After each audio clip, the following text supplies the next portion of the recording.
What's going on, everybody? Welcome. How y'all doing this evening? Well, I hope. I gotta make sure this overlay is working. It looks like it's the same link. Give me 1 second, y'all. Sorry, I was starting a little bit late tonight. I got dinner a little late. It's raining here in Austin, finally. But it also means traffic is bad, so. Yeah. Give me 1 second, I just need to make sure this is working correctly. Where's my shout outs? Oh, this is actually off. Oh yeah, I have it off for now on. Where is it? Highlights. Yeah, okay, we're good. We're good. All right, we can get started.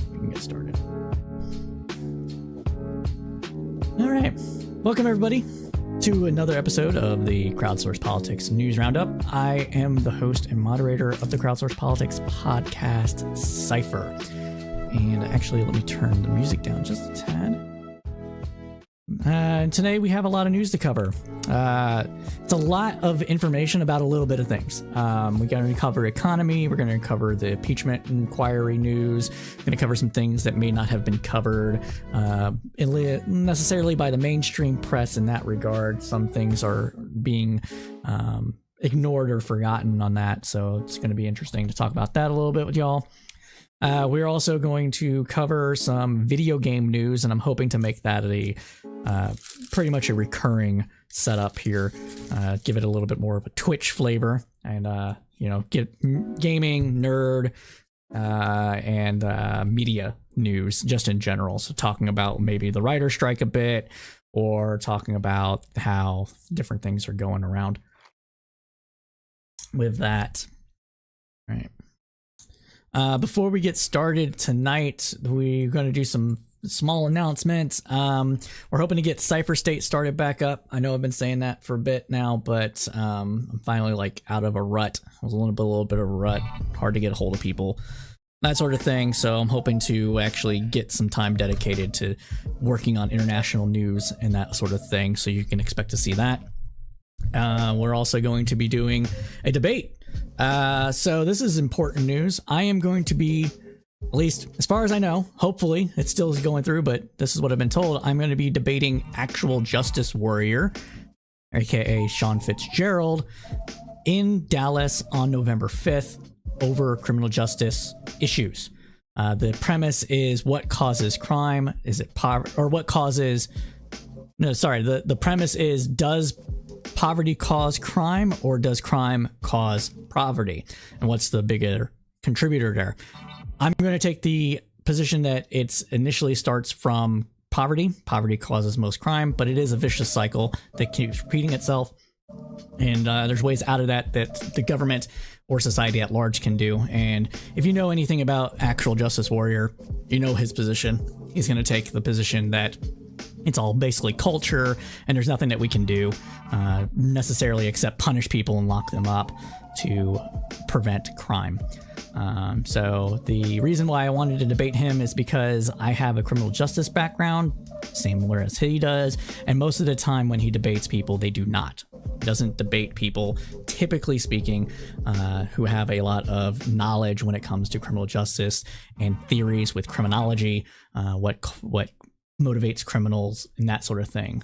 He's very knowledgeable. He just takes a different ideological lens to this, and I'll be taking a different ideological lens to it as well. And hopefully we can agree on some things. We're going to disagree on a lot of things, but it should be a pretty good debate. So if you're going to be in Dallas in November, specifically on November 5th, come out, show support. It'll be a good time. But without further ado, though, let's go ahead and start the show.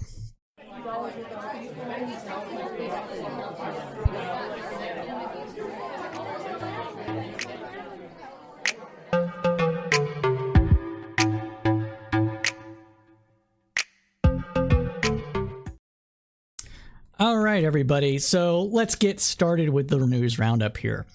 So this week there has been a fight in the House, a breakdown in the Senate, an impeachment inquiry based on wishes and dreams of destroying Democrats in 2024, and a whole lot more. So let's jump right into the news, starting off with U.S. politics, specifically with the House of Representatives.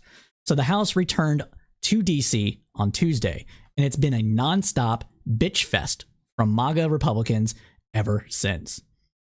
When they got back to work, they faced a looming funding deadline. With a government shutdown set to begin on October 1st, funding the budget should have been a top priority for the GOP. But their abject lack of progress this week revealed just how little control Speaker Kevin McCarthy has over his conference. They begin with an attempt to fund the Defense Department, a typically non-controversial step in the appropriations process, according to reporting from the Washington Post. By yesterday afternoon, it was clear that Republicans couldn't even pass a procedural vote that would get the bill to the floor. So the effort was shelved until Wednesday afternoon. The scheduled vote was removed from the House floor calendar, and it is now unclear when that vote will actually happen. They have less than a dozen days in the session before September 30th deadline. A handful of members of the extremist Freedom Caucus have refused to vote for any funding bills until they receive a top-line number for how much all 12 appropriation bills will cost and where the offsets will be applied to curtail any spending. But that top-line number may not come. The House Appropriations Committee hasn't been able to overcome competing demands between moderate and far-right Republicans when it comes to budget funding. Excuse me. As a result, fulfilling the Freedom Caucus's demands, including passing all 12 appropriation bills individually, may well be impossible. The Speaker and the White House agreed on funding levels when the debt ceiling deal was struck in May. That deal enraged the MAGA wing and resulted in their refusal to fund the government unless McCarthy breaks that agreement. This afternoon, news came that the disunity among House Republicans has worsened even further, as reported by Asia-based international news source Straits Times and Reuters. The fight between the MAGA Republicans and Speaker Kevin McCarthy devolved to the point that McCarthy warned his fellow Republicans that nobody wins if the government is forced to shut down. He directly addressed the hardline critics who have ramped up threats to file a motion to vacate unless spending for the fiscal year is cut to a level $120 billion lower than what McCarthy and President Joe Biden agreed to. Quote, what Kevin just said now, to that point, if somebody wants to file a motion to vacate, file the fucking motion to vacate, and that's it. And stop holding up everybody's work, Representative Brian Mast told reporters. Politico's Olivia Beavers added more context to that quote, reporting that McCarthy told him, quote, if you think you scare me because you want to file a motion to vacate, move that fucking motion. And insisted that if he ended up being replaced, his successor would be making the exact same arguments he was. Here's Republican Don Bacon talking about that contentious meeting here. So we'll now move over to C-SPAN's clip. Turn that up. Start that.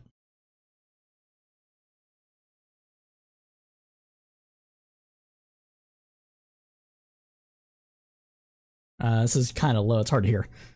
Hold on. Let me turn this up for y'all. Usually my... Ooh, I got that turned up. What is... is it here? Alright, I'm gonna have to turn this up really loud for y'all, and I apologize if that makes the volume super loud, but I think it is low.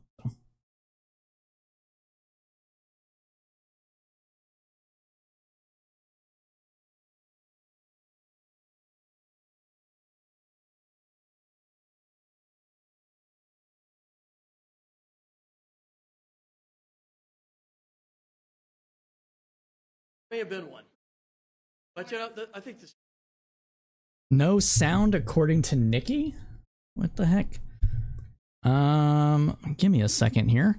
Maybe I just need to reset. I have it all the way up here. All right, let's try that again. Pro streamer moment, people. Oh, it just came up. That was weird. All right, I'm gonna leave it playing. Sorry, we're just gonna start over. My bad.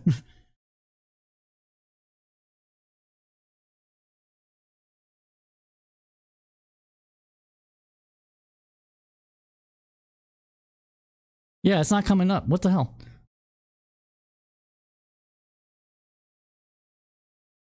May have been one. But you know, I think this.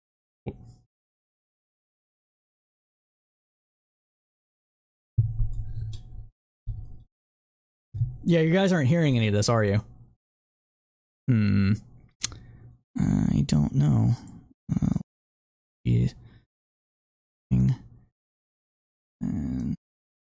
And then that. And then.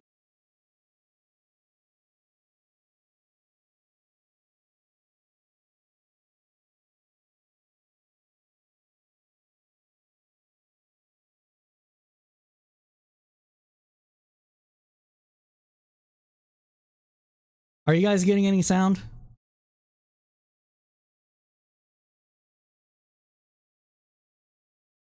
Bueller?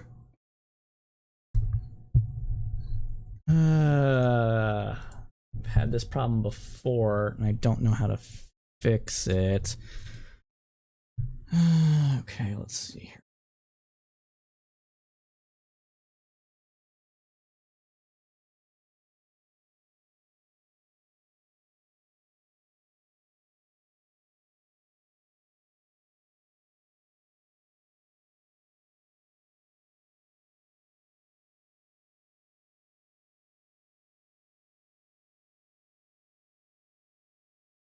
I don't think it's muted.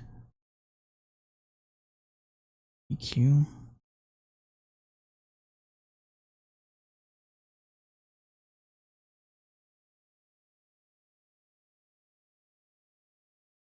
All right. I'm gonna try it this way, y'all. I apologize, but this is gonna cause. Nah, it's on my end. I see it not coming through OBS.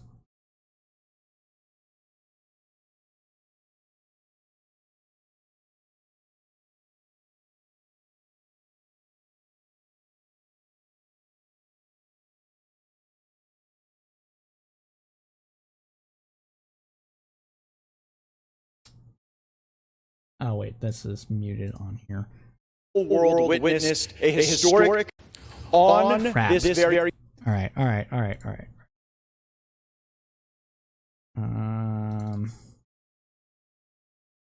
Input.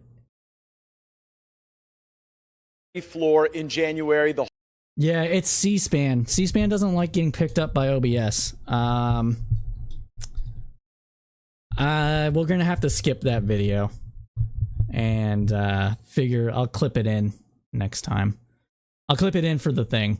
But needless to say, basically, Bacon said that the issue with the speaker was essentially it was contentious, and there was some back and forth, and they came out in no uncertain terms about what happened with that.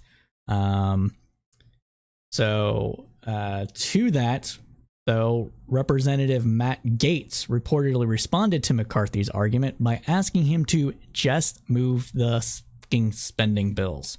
So again, very contentious, very much a back and forth here. The Freedom Caucus is not having any of this, right? Now, for his part, though, McCarthy declined to comment on his remarks, but said that the House would remain in session from Monday until lawmakers agree on legislation to keep federal agencies afloat after current funding expires. Congress leaves today for the weekend in observance of Rosh Hashanah, though. When that's what's supposed to happen. When we come back, McCarthy says, we're not going to leave. We're going to get this done. Nobody wins in the government shutdown. I've been here, McCarthy told reporters. McCarthy also said that he would not quote, wait until the last minute to move a continuing resolution, which is required to give lawmakers more time to negotiate full-scale appropriations legislation. But he stopped short of saying that such a step would emerge next week. Hopefully this audio from C-SPAN actually comes up. Some of these do, some of them don't, depending on how loud the mic pickup is for this. So we're going to go turn to McCarthy's statements now here, and hopefully it gets picked up by OBS. Nope, too low.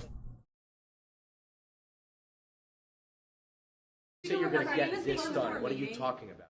We're going to get the appropriation bills done, and we're going to go into conference with the Senate and get our border secure, streets safe, funding prioritized, but we also stop this. Okay, one at a time. Yes, ma'am. Possibly raise a motion to try and oust you. Okay, threats don't matter, and sometimes people do those things. Personal thing. That's all fine. I focus just like anything else. If you watched, most people get the speaker on the first round. It took me 15. A little Irish. Okay, so I don't walk away from a battle.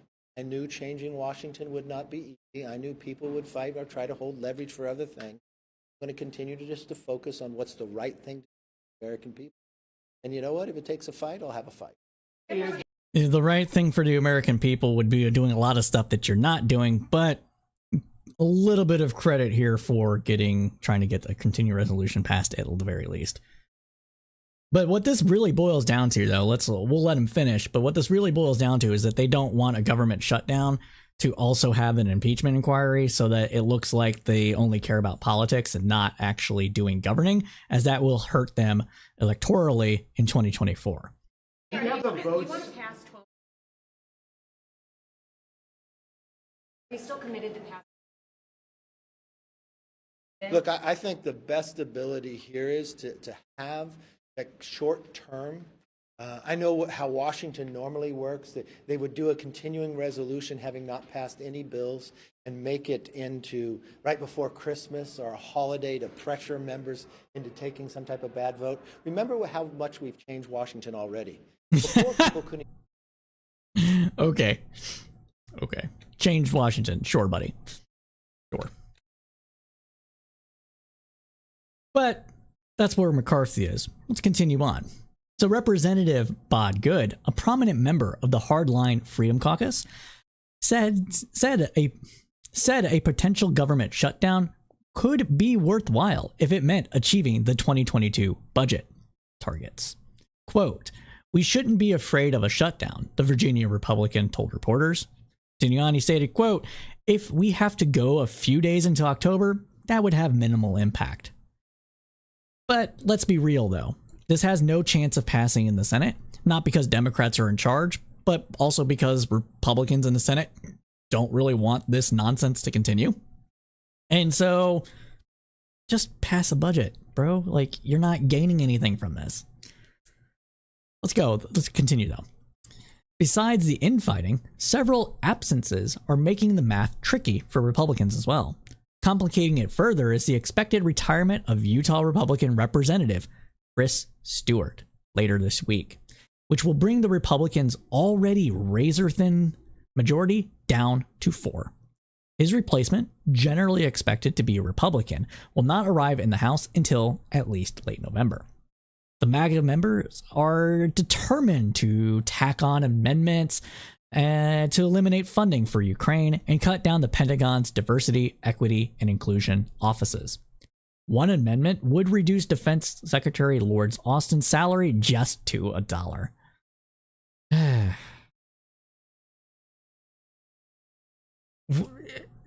Why? What has Lloyd Austin done to y'all? Jeez, come on. I remember a time when Republicans actually cared about the military and defense and protecting the nation and keeping good order and discipline in the military, all this other stuff. But all because the military is trying to get recruitment numbers up and actually, focus on the fact that they have issues when it comes to racism and sexism, they're suddenly not so interested in helping the military. It's almost like the Republicans' only motivation is tax cuts for the rich and culture issues. They don't care about anything else. Curious that, don't you think? For their part, though, many moderate House Republicans who are facing long odds in 2024 have shared their concerns that a shutdown will harm the re-election efforts. While McCarthy could bring bills to the floor that would rely on votes from Democrats for passage, members of the Freedom Caucus considered that the ultimate failure of leadership. Quote, that kind of mentality that's been created here is that if you get Democrat votes something... Okay, sorry. Let's reread that quote. Quote, that kind of mentality that's been created here is that if you get Democratic votes on something, then it must be bad, said Mike Simpson, Republican of Idaho, who chairs an appropriations subcommittee.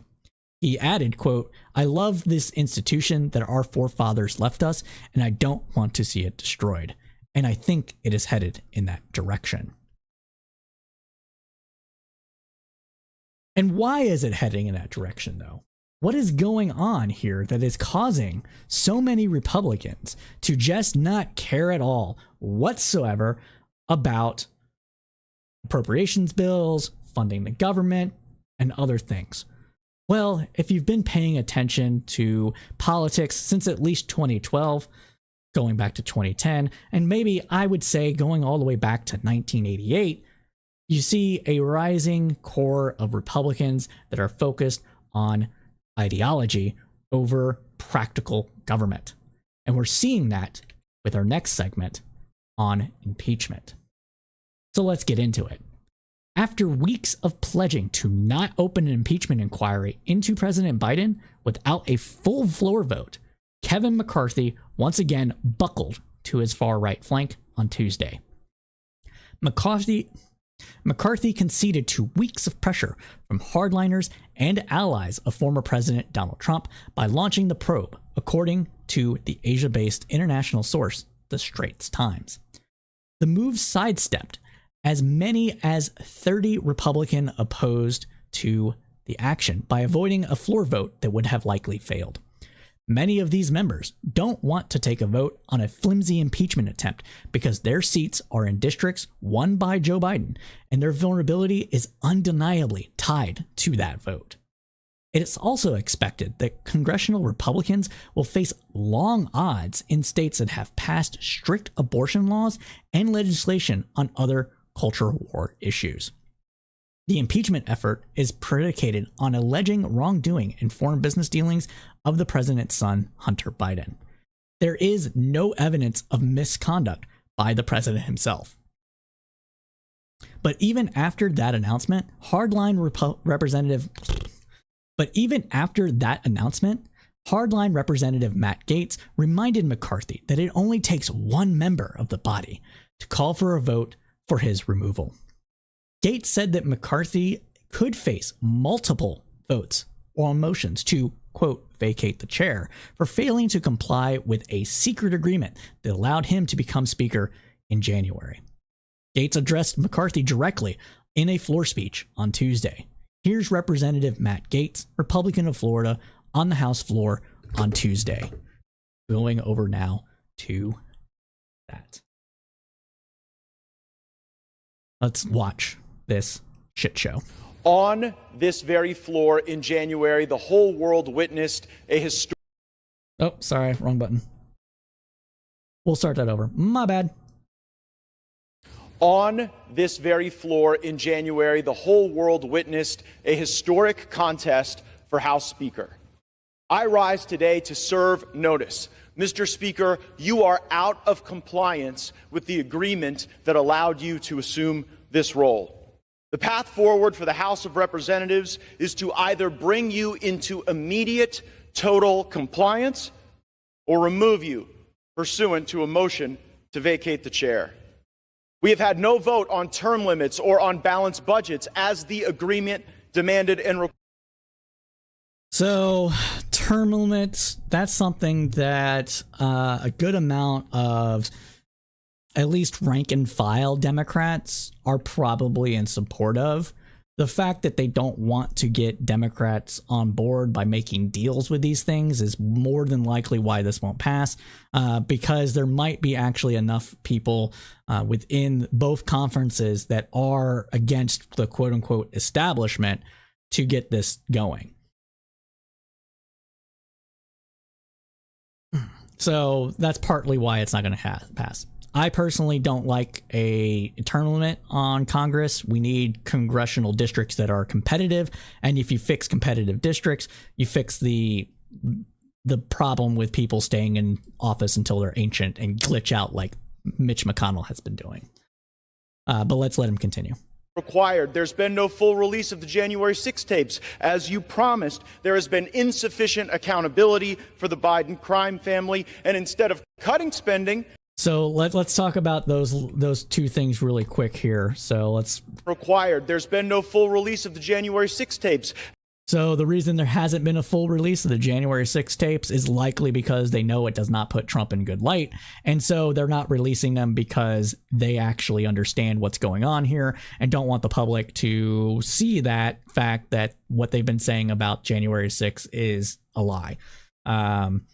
That's what we're having there. As far as reining in spending, McCarthy made a deal with Biden to actually do some of that. And that would pass if they just got out of the way, but they want even more spending cuts beyond that. And those additional spending cuts, with the fact that the Federal Reserve is increasing interest rates, could actually put the United States into a recession by pulling out too much money from the economy too quickly. So they're playing with fire on that one as well.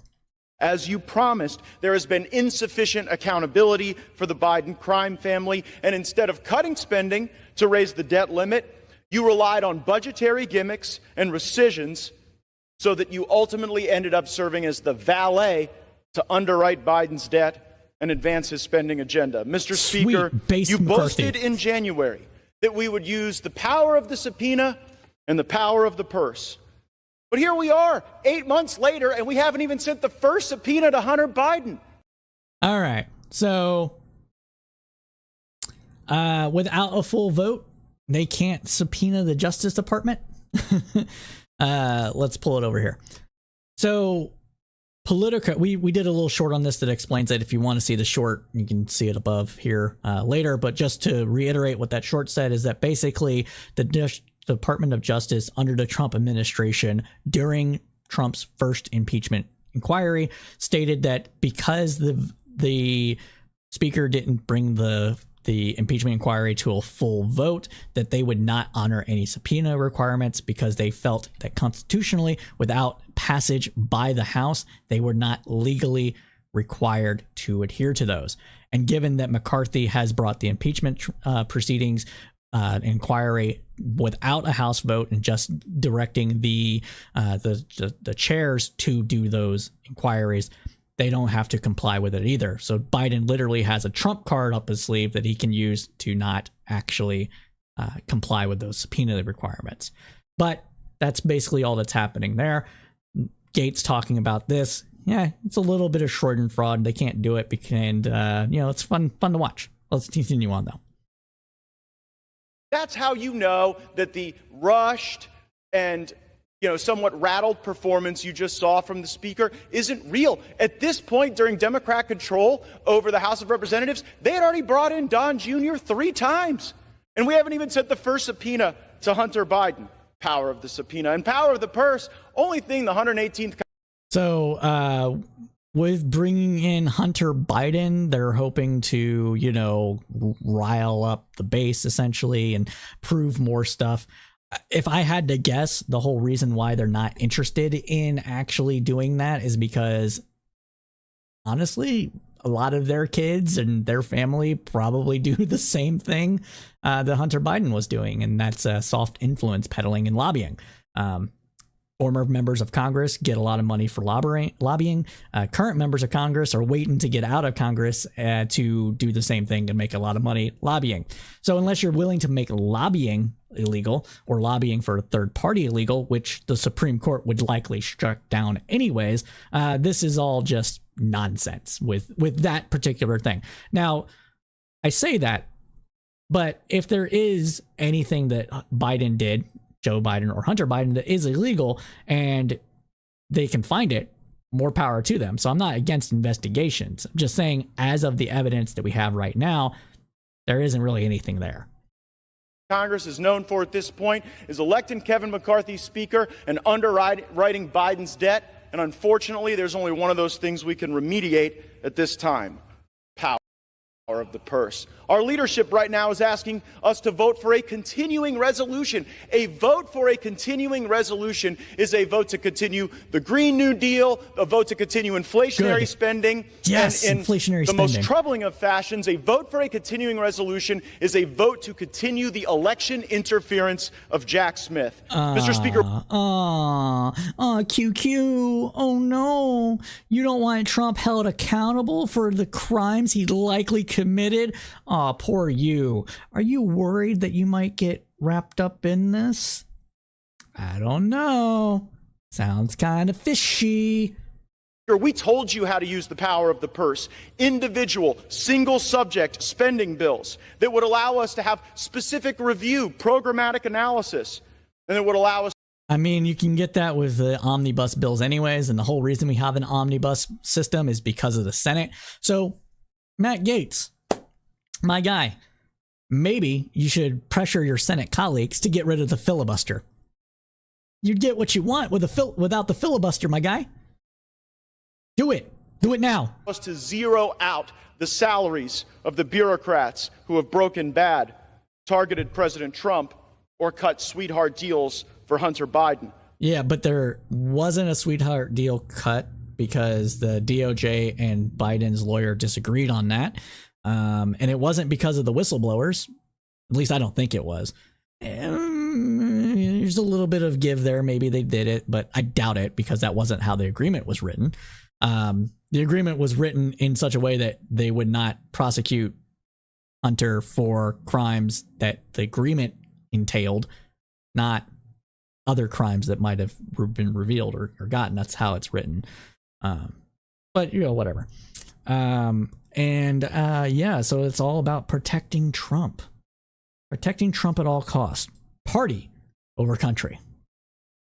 September 30th is rapidly approaching, and you have not put us in a position to succeed. There is no way to pass all the individual appropriations bills now, and it's not like we didn't know when September 30th was going to show up on the calendar. You couldn't pass all individual appropriation bills anyways because they wouldn't make it through the Senate in the way that you're thinking. I must be better, you must be better, and this House must be better, for it is the last best hope for tens of millions of Republicans. We demand real oversight against this weaponized government. Just look at the bribery. If tens of millions of dollars flowing from foreign corrupt people into the bank accounts of the Biden family wasn't enough for actual impeachment, why were we even looking? Well, that's not a crime. And if you actually care about that, and this is not whataboutism, I'm actually okay with them investigating how this money got into accounts. Do it. I want this to be illegal. But if you actually give a fuck, then you need to have the same thing done for Kushner, Ivanka, and Don Jr. All of them made money from foreign dignitaries and governments while running Trump's business while he was president. And so we need that investigated. You should be investigating that. You could make this a nonpartisan issue and actually just go after generalized corruption, and that would remove it from people's brains that this is just partisanship if you just did that.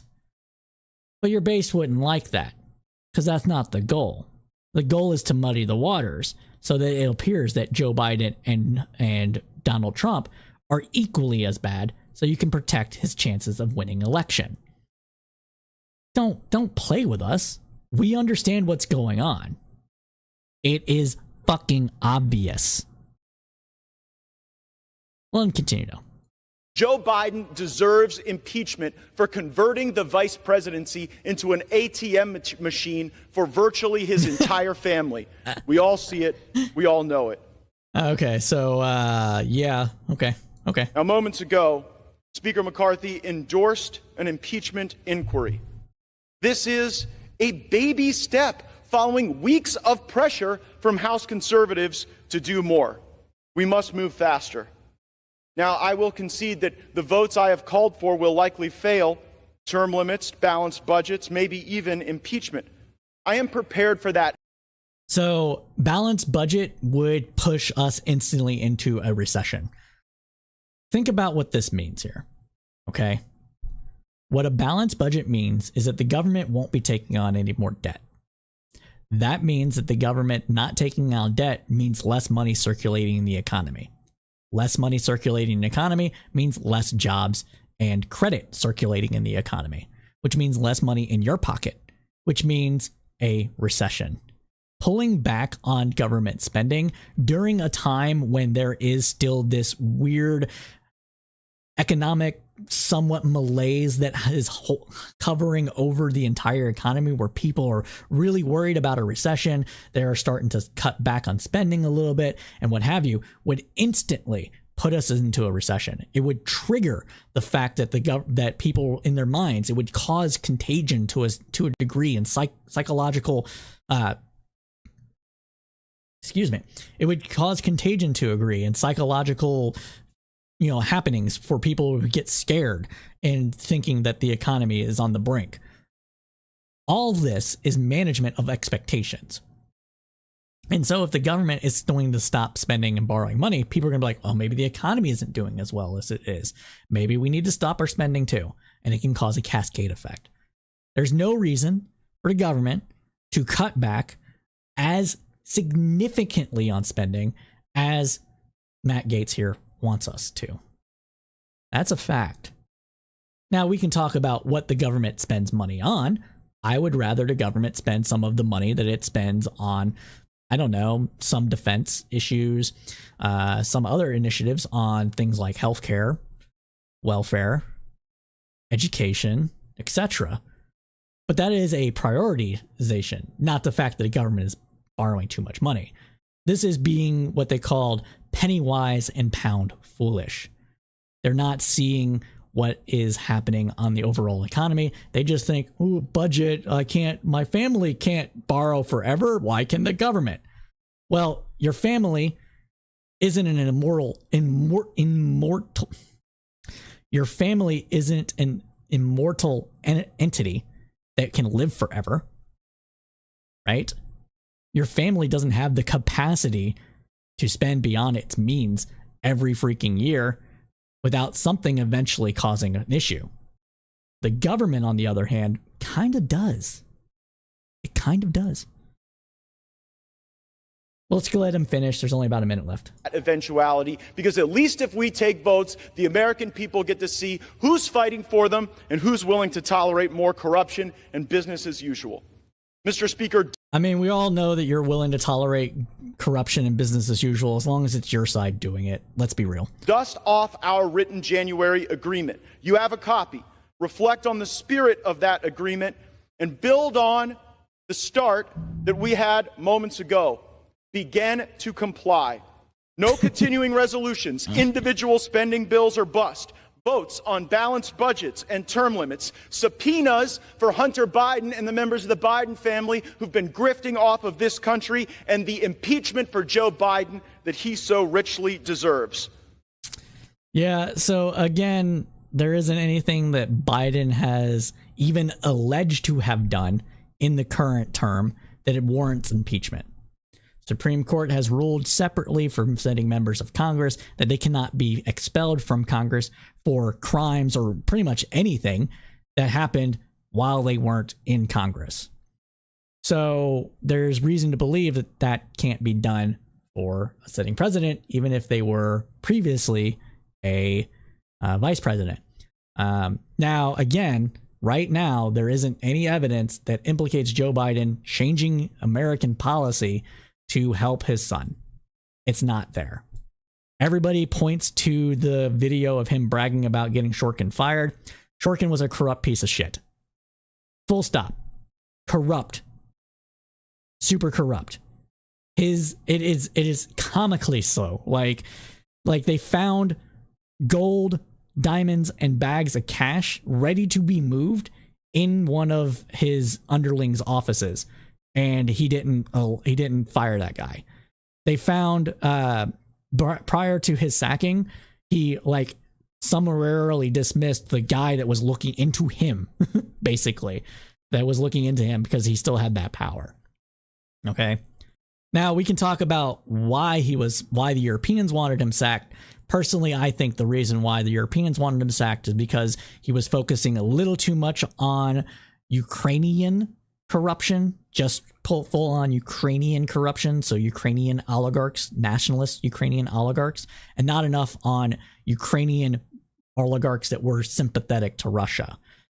Because as soon as he was fired, some of that started to come out, and some of those guys were getting hammed up because, again, they were corrupt, right?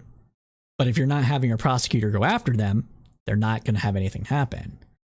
And as far as why Burisma was being investigated, well, Burisma was being investigated because of Zlochevsky.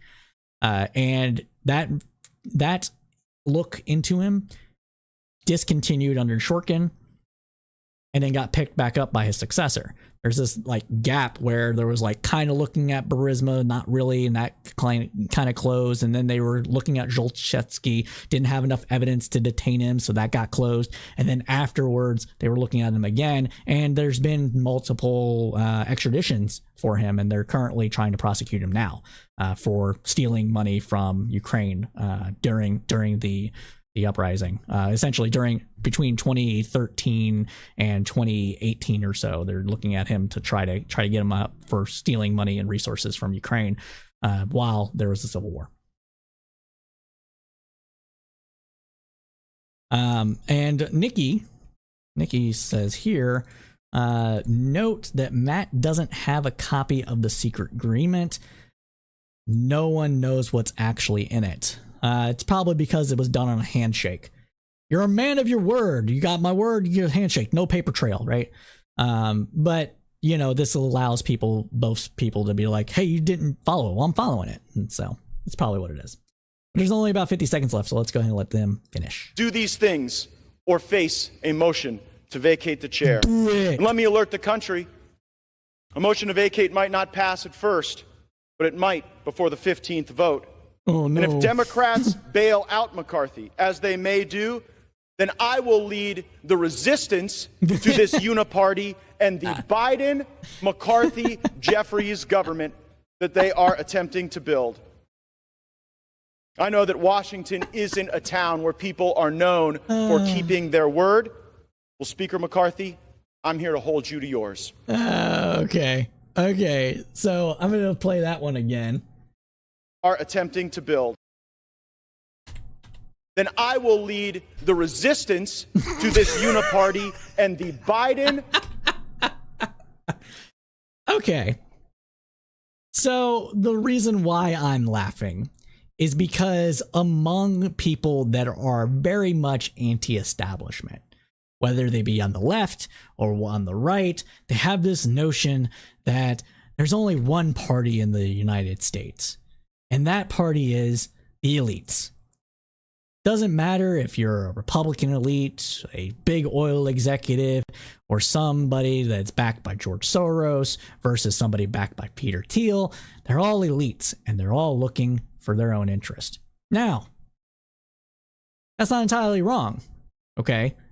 But the reason why people like Matt Gaetz are making this claim is because they aren't getting adhered to enough in the broad coalitions that exist within each party. The United States political system is a two-party political system because we are a first-past-the-post, winner-take-all election system, as well as a presidential election system rather than a parliament. And so when you have first past the post in an electoral college to pick the president, you're more than likely to have two parties be created because one party is going to feel a certain way. You're going to be probably a little more conservative, and the other party is going to be a little more liberal, a little more radical, and they're going to bring a broad coalition in order to help ensure that their representative, their chosen leader, can lead the country in an electoral college situation. And so since anything to the left of the Freedom Caucus is all the same to them, then we have this notion that there's not really a Republican Party. Everyone but the Freedom Caucus is a rhino, while everybody is a rhino or a liberal degenerate. And they're the one true patriots in this country. Similar to, but not exactly the same, of like that meme that you see conservatives make where everybody that isn't a communist is a fascist. Okay, so that's why that he's saying this. And I laugh because I don't agree with the notion of a uniparty pretty much at all. There are ideological differences that are important. There are cultural differences that are important. There are worldview differences that are very important between the two parties. There is going to be some overlap with those. We are a liberal American society, as after all, and we have only two parties that can do anything and win elections because of our voting system. So the people that are going to be left of center and the people that are going to be right of center are going to agree on some things. There's going to be some centrist elements that it's like, oh, well, I'm like more Republican because that's what can win over here, but you know, I'm kind of liberal. And there's going to be the same thing with liberals. I'm a little more conservative over here, but I'm going to caucus with the Democrats because that's who wins elections in states that actually only have one party that represents them. And those overlap is kind of what the founding fathers pretty much wanted. And this idea that none of those differences matter, that they're all the same, that the uniparty is only interested in itself, and that it's just no, there's too many differences. There's too many important differences between the two. So don't mess me with that nonsense. Just go away. Like, the uniparty doesn't exist. Stop it. Find out which party is more closely aligned to you. And if you think that they aren't aligned to you enough, change them. Enter that party, take it over, and use it to your benefit. It's that simple. I mean, it's complicated, right? It's hard to take over a party, but it's really that simple as a strategy. The uniparty doesn't exist. It just doesn't. But let's continue on with this segment here.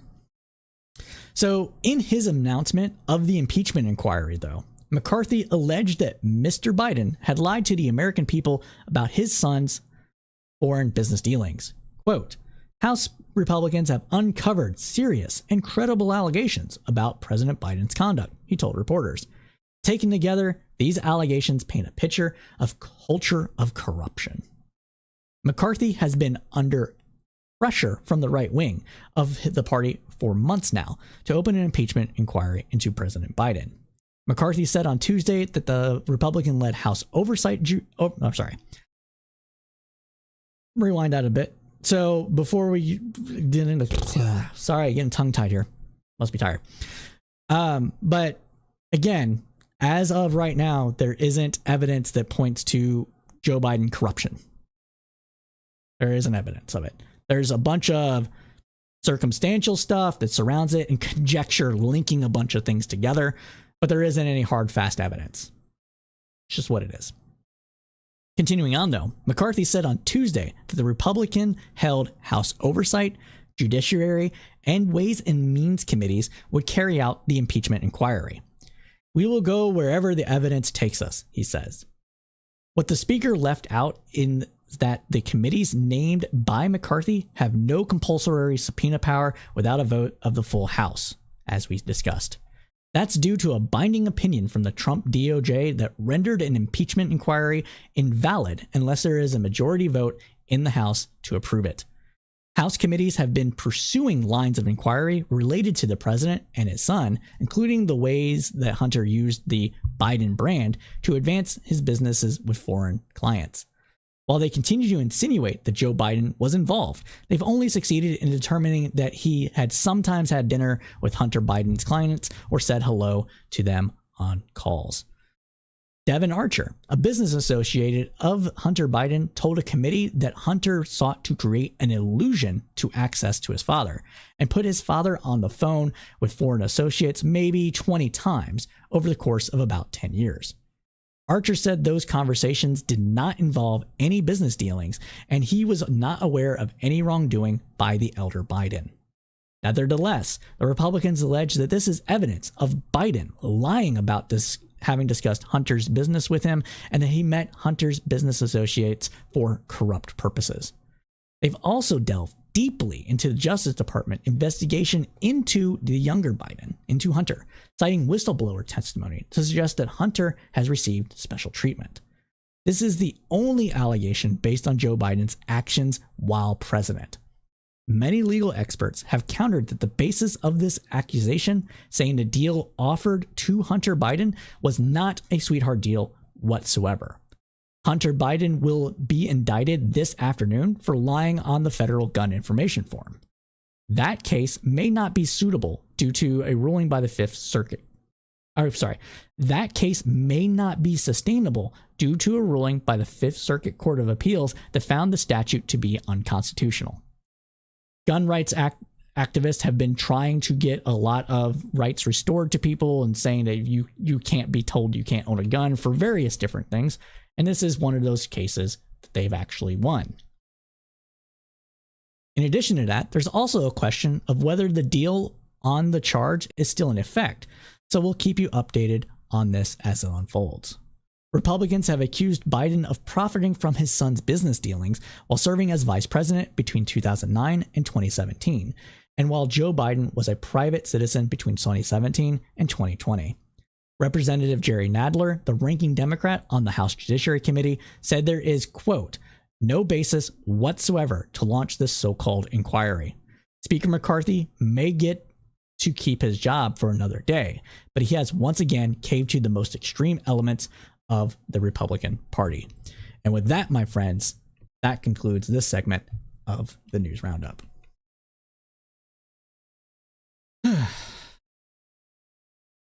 Oy.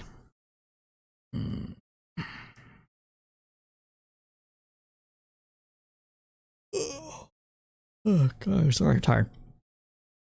Ow.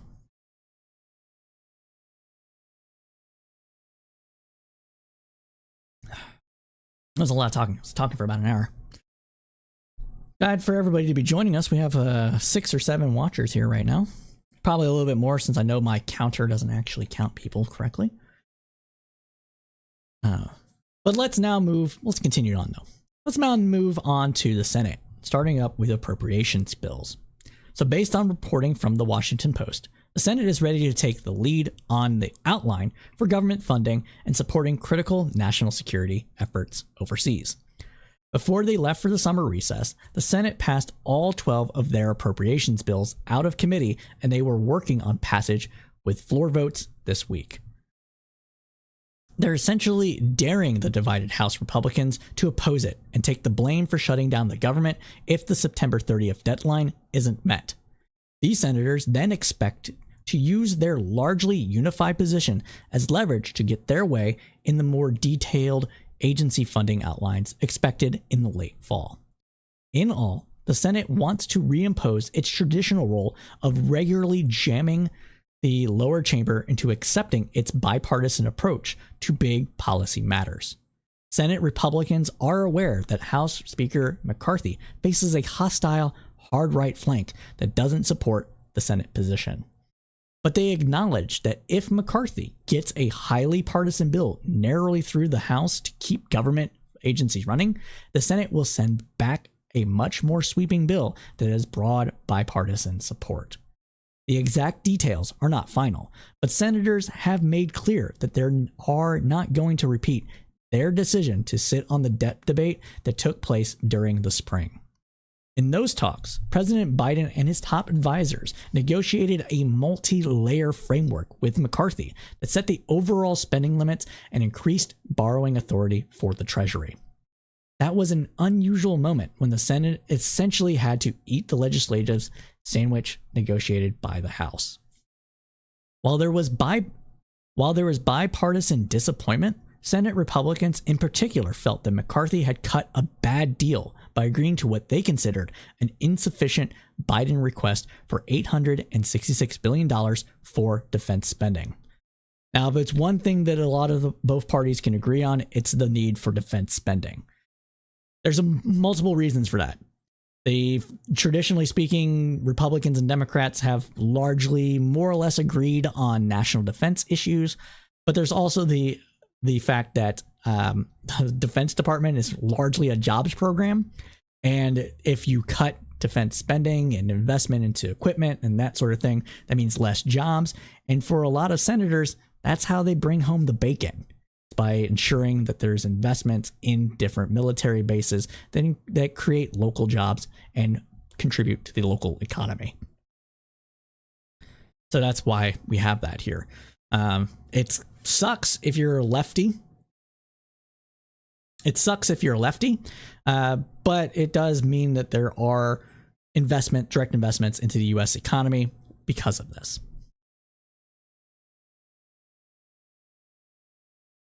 Continuing on, though, this sets up potentially dicey Republicans versus Republican battle in the fall. McConnell has said, though, that his conference supports adding Biden's $40 billion emergency funding request to expected stopgap funding bill developed to keep the government open.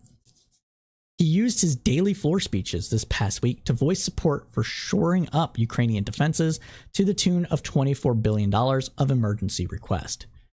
The remaining funds would help natural disaster recovery and a few other urgent matters. He has jabbed at the House GOP far-right flank that has joined former President Trump in the opinion that Ukraine isn't worth that much money. Quote, critics of this investment cannot ignore its returns. American industry and workers are stronger for it. Our warfighters are stronger for it. And our nation is stronger for it, McConnell said on Thursday. Now, the reason for this is that the government does accrual accounting. So a lot of the equipment that the government is, a lot of the money the government is giving to Ukraine is actually in the form of equipment from the United States and allies. And so, and loan guarantees and that sort of stuff, right? Because it's a loan guarantee, that's considered a debt on the government because they have to account for if the Ukrainian government can't repay its debt, then the American government is on the hook for it. Basically, the government's just a co-signer for a loan, similar to how, like, if you and your parent go in on a loan for a new car while you're like 20, and you stop making your payments, your dad would, or your mom, dad would be required to make those payments. Similar kind of thing. Okay. And that's what we have. That's what we have for that, right? And because it is accrual accounting, it looks like there's more money being given than there actually is. The amount of actual cash being given to Ukraine is actually pretty small percentage wise from the whatever $500 billion or whatever the hell the actual number is at this point. It could be even $1 trillion. I don't know, because it doesn't matter. It's not an either or proposition. We can help Ukraine and help American citizens. The reason we don't help American citizens isn't because we're helping Ukraine, but because there's disagreement about what helping American citizens need politically. Again, the uniparty doesn't exist. Okay.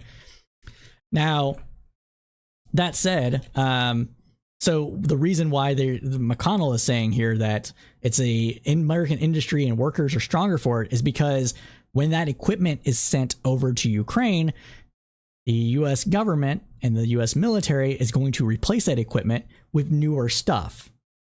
And so if you're going to decommission, I don't know, like some tanks or some aircraft in 5 years, well, now you have to order those now to replace them. And so that means more jobs and more investment into the American economy, like I was saying earlier.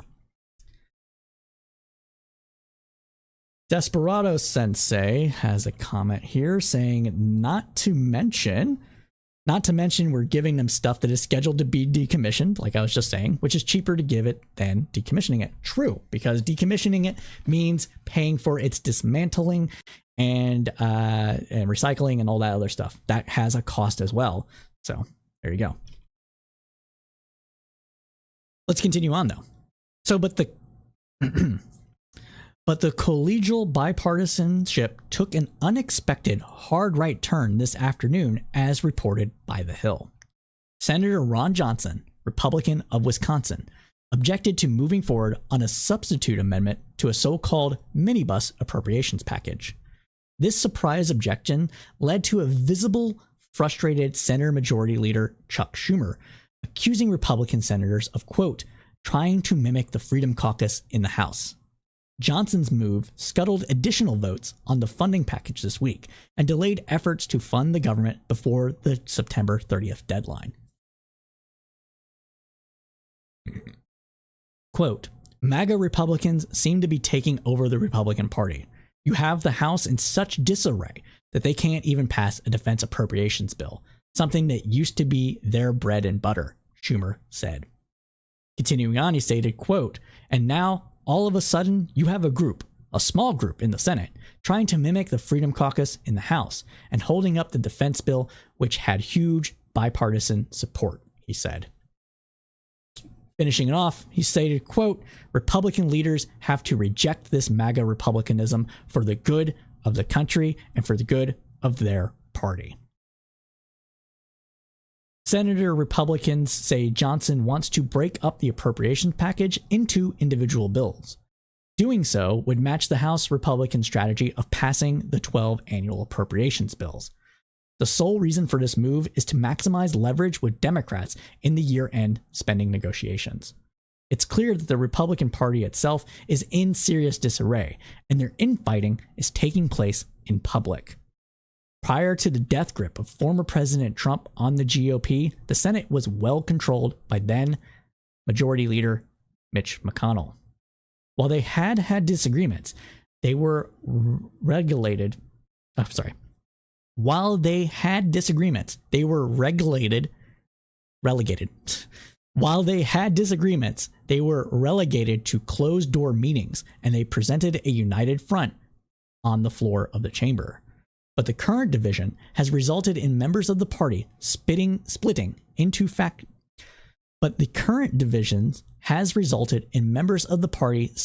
into factions and public squabbling. This can't be good for their 2024 chances. And with that concludes that segment of the News Roundup.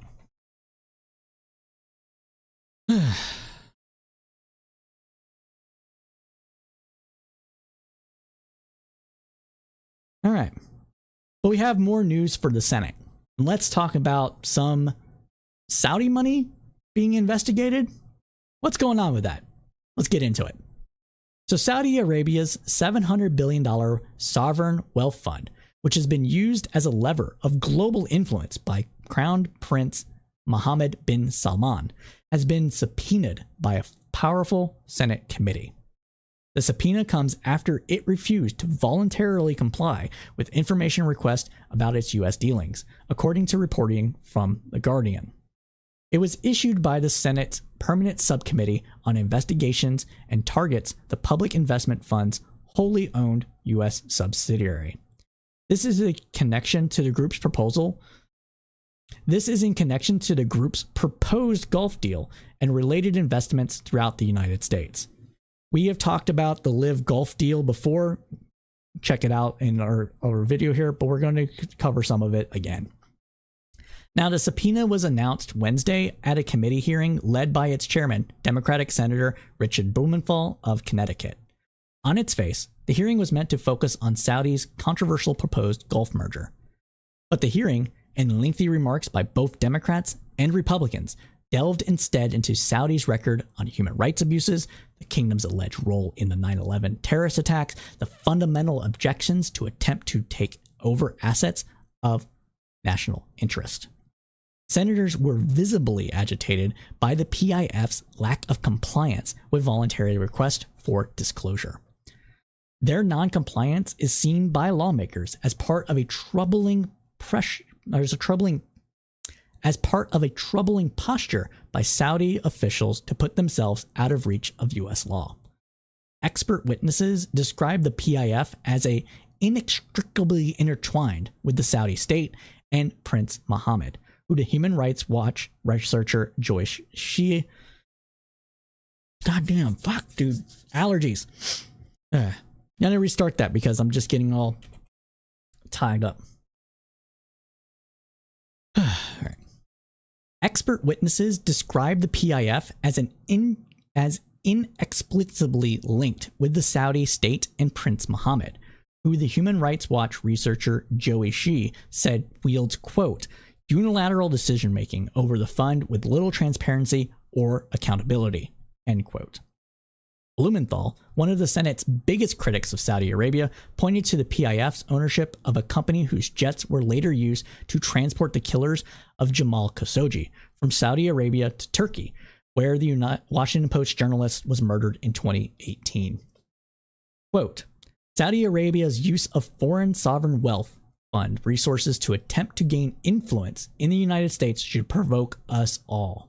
Under Crown Prince bin Salman, Saudi Arabia remains a brutal regime, utterly resistant to criticism, devoid of any right of free speech.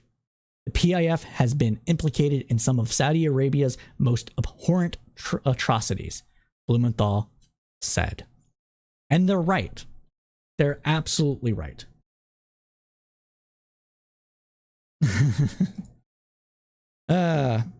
So Desperado, that's a good question, but I'll get to it in a second. There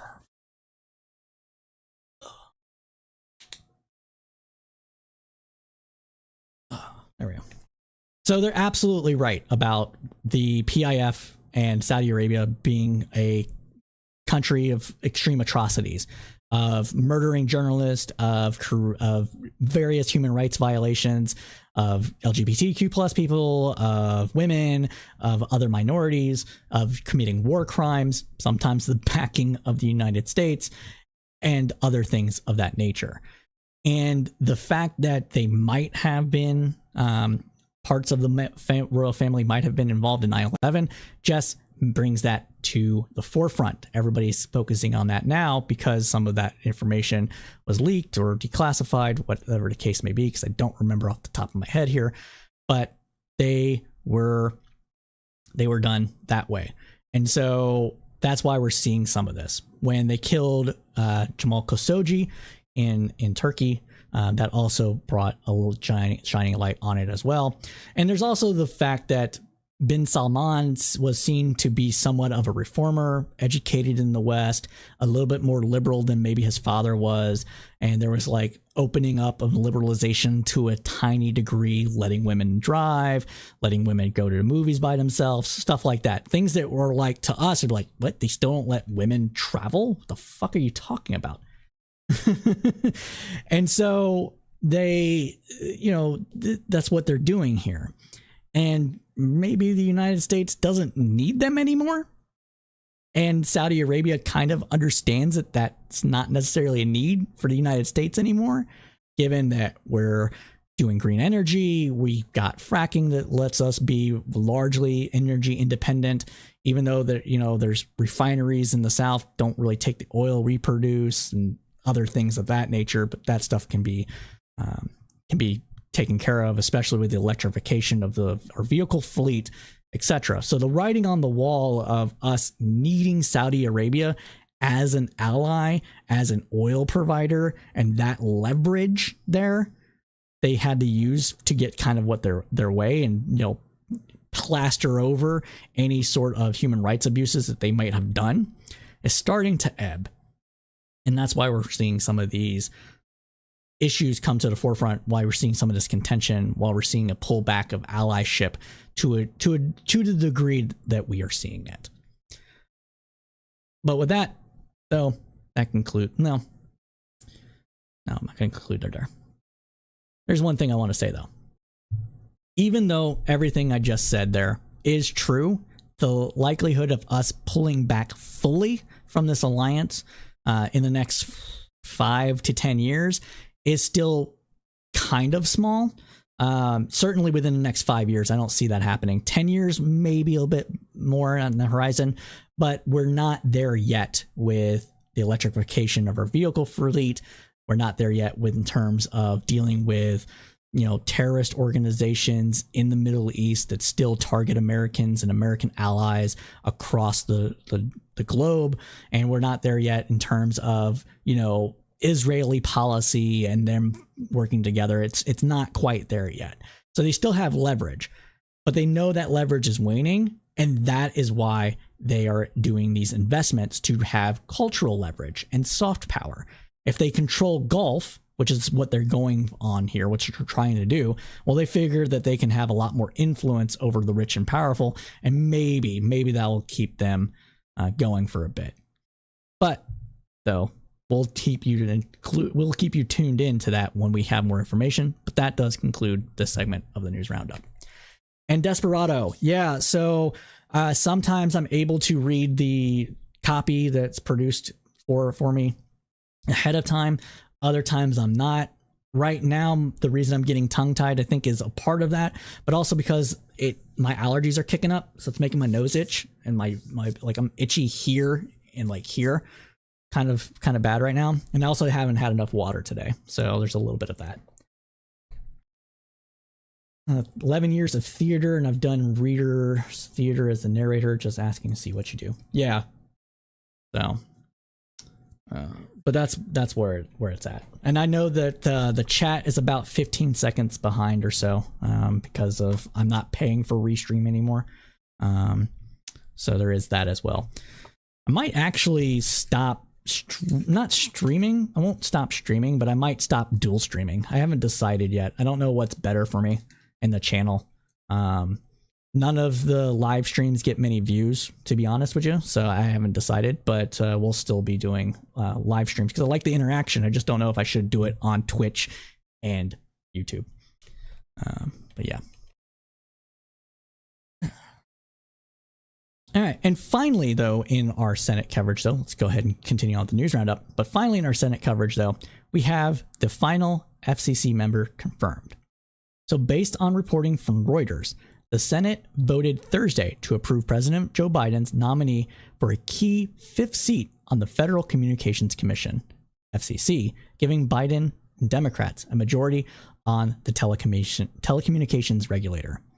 The Senate voted 55-43 to confirm Ana Gomez, a Democratic telecommunications attorney who serves as a senior advisor for the State Department's Bureau of Cyberspace and Digital Policy.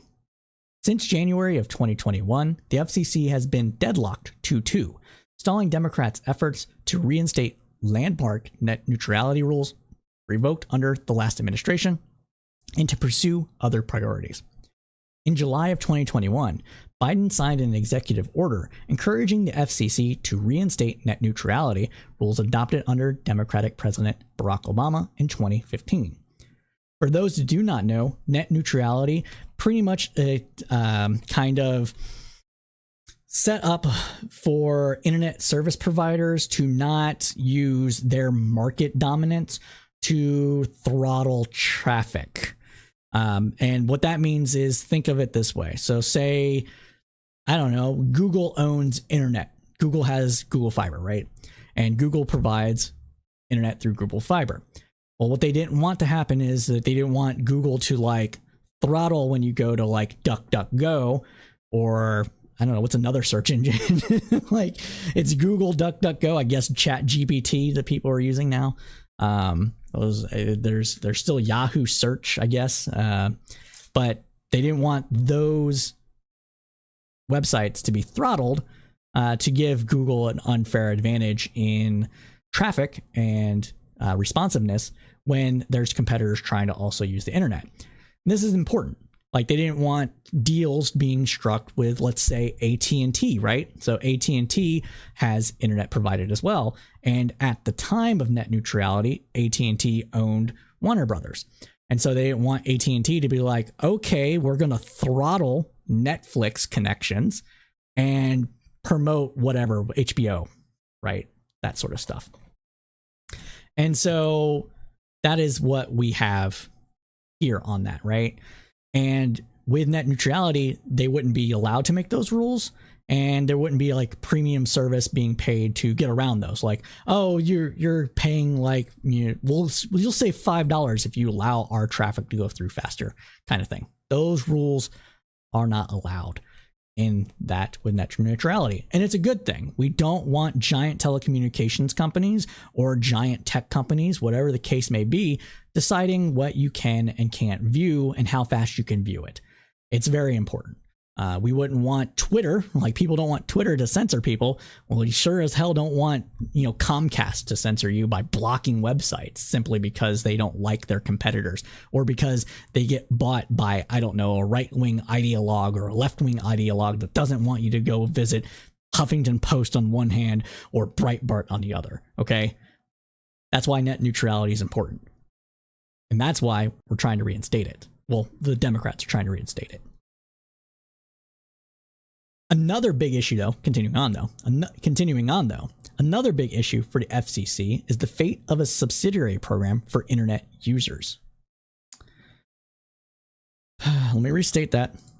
Continuing on, though, another big issue for the FCC is the fate of a subsidy program for internet users. Congress awarded $14.2 billion in 2021 for a $30 per month voucher for low-income families to use toward any internet service plan of their choosing. More than 20 million American households have signed up for the program to date.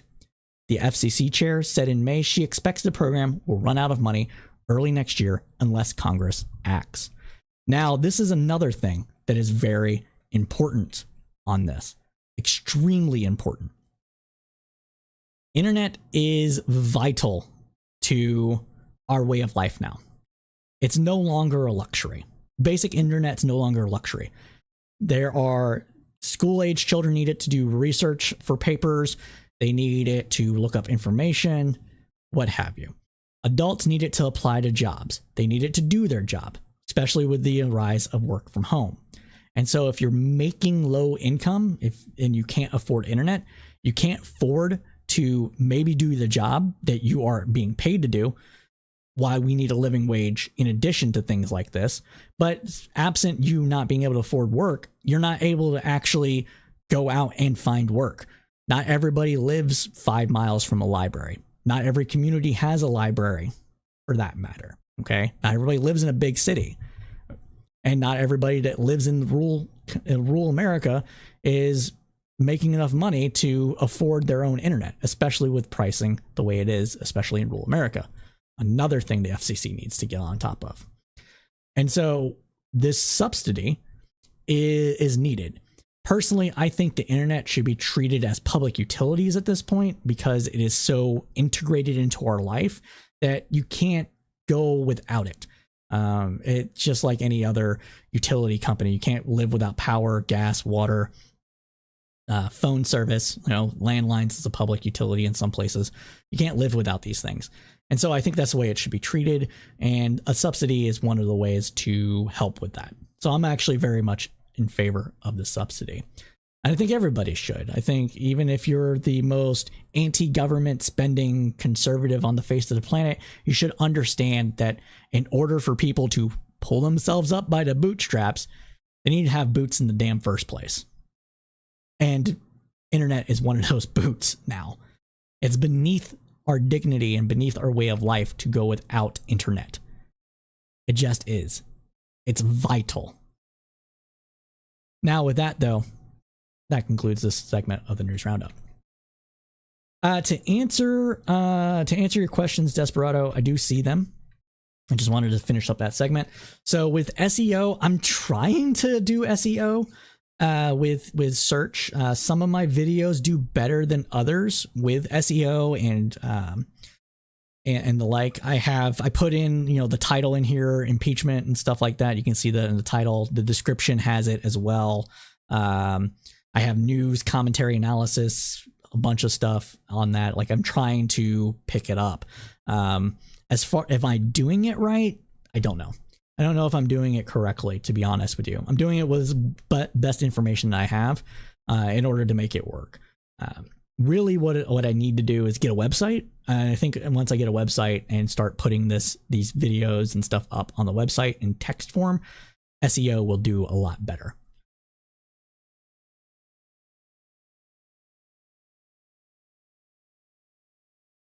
Yeah. Oh yeah, I know about YouTube. That's why there's a push for there's why some streamers are doing cultural streaming, media critique rather than straight political content on YouTube. But I do think that most of my stuff would be better if I had a website. I have the money to pay for a website. I just don't have the ability to make one. So speaking of stuff, we're looking for an editor, everybody. I am willing to pay for an editor. I'm willing to pay good money for an editor. Looked up the prices. We can negotiate. Like, I'm going to negotiate with everybody. But if you know somebody that wants to make a couple of potentially hundreds of dollars extra a month on editing, let me know. I edit these videos. Every video on YouTube that's posted on there, except I think 8 of them. Maybe a little more. Maybe 12. No. Maybe, okay, out of the hundreds of videos that I've posted, maybe 30 or 40 of them I didn't edit myself. Some of them were edited by my wife. Some of them were edited by a person that third-party person that was doing it. So, you know, what it boils down to is that, you know, I do these news roundups. I cut them up into segments. I splice in some, you know, cultural memes into them every once in a while, or try to put on emphasis with zooms and stuff like that just to make it a little more engaging. And they're just talking head videos. So if you've been editing Desperado since high school, hit me up on Discord and we'll talk about payments for this. It's just taking me too much time. And if I can find a person to edit the segments, the weekly segments, then it allows me to do more of them, and I can focus on doing high quality content, not only with the news roundup itself, but also editing other videos that I think need to be polished themselves. So yeah, so that's where we're at. I'm also burpy today. So, but yeah, just hit me up on Discord. You got my Discord? So we can chat after the news roundup while I'm walking my dogs. Speaking of that, though, we do have to continue on. So let's move on now to the Biden administration. And let's talk about how Biden is taking the impeachment inquiry. So according to the Associated Press, the White House has been preparing for a potential impeachment essentially since Republicans won control of the House in last November's election. It has roughly 24 staff members in the White House counsel office dedicated to the matter. The inquiry into Biden is akin to the late 1990s impeachment of President Bill Clinton, led by the Republican House Speaker at the time, Newt Gingrich of Georgia. In that endeavor, the White House stonewalled, making then special counsel Lanny Davis the public face of its response. By his account, it worked. Quote, "Take a look at how things went for Speaker Gingrich and the GOP members after the midterm congressional elections in November of 1998, Davis emailed on Wednesday. They lost 5 seats to Democrats, defying U.S. history. He predicted McCarthy would suffer the same fate, praising the White House response so far. The Washington Post reported that polls show the inquiry is viewed through a political lens by much of the public, though, something different than what was happening during the Clinton impeachment. A YouGov survey conducted on Wednesday found that only 28% of American adults believe that the impeachment inquiry is a serious attempt to find out what really happened. 41% think that it is politically motivated attempt to embarrass President Biden, and another 16% believe it is equally motivated by both. So there's very partisan divide here, extremely. But that concludes that little segment about that.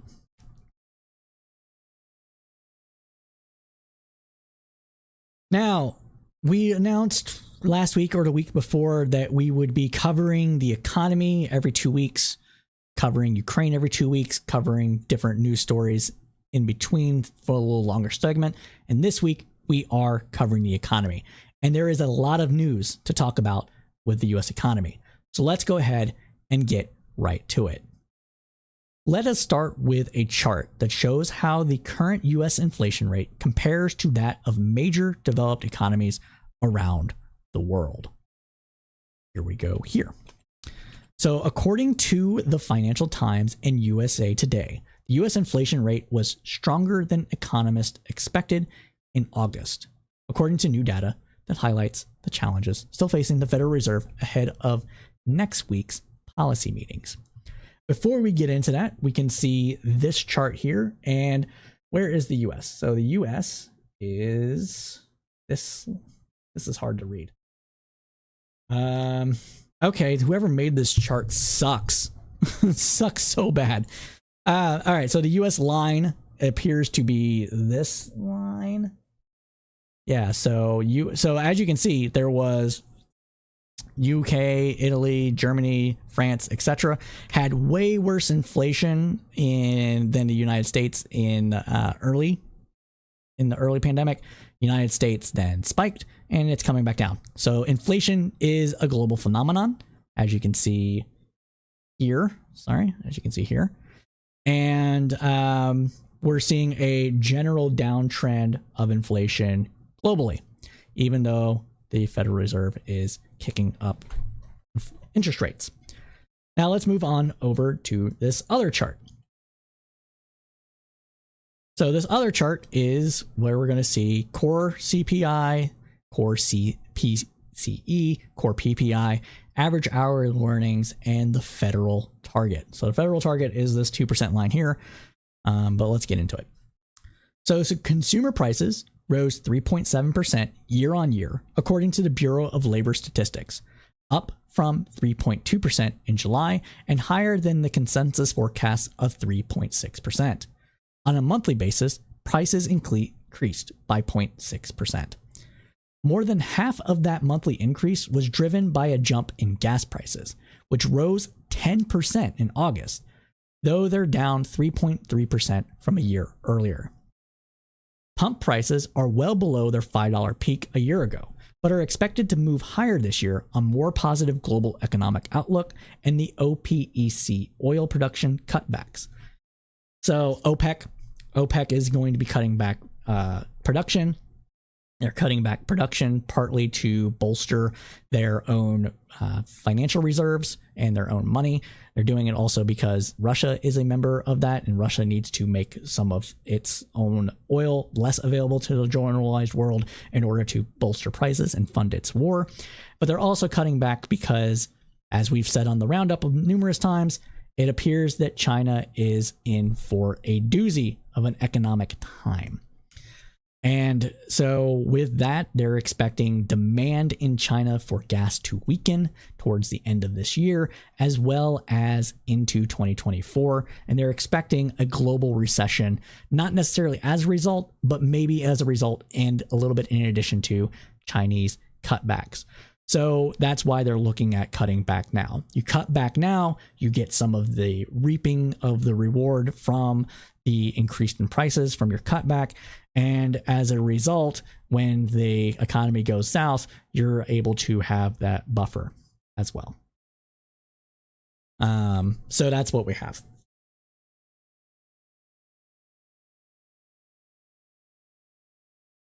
On there.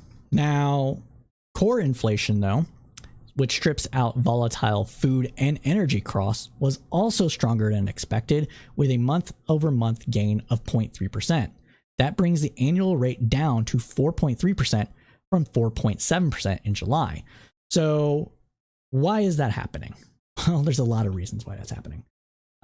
So like we said, gas is one of them. So this is the retail gas prices, and you can see that they're up here from last month. But there's other reasons for that. So let's bring it back over to me. So why do they strip out food and energy costs? Well, because food and energy costs are volatile. They're really at the whims of weird market forces, wars, slight cutbacks in production, really being slight upticks in production of goods and services that can make prices spike in the interim. But usually when they spike up, they come back down, and so you strip them out. And that's why we're seeing core inflation lower than it is in July, and it continues on that downtrend. So let's continue on though.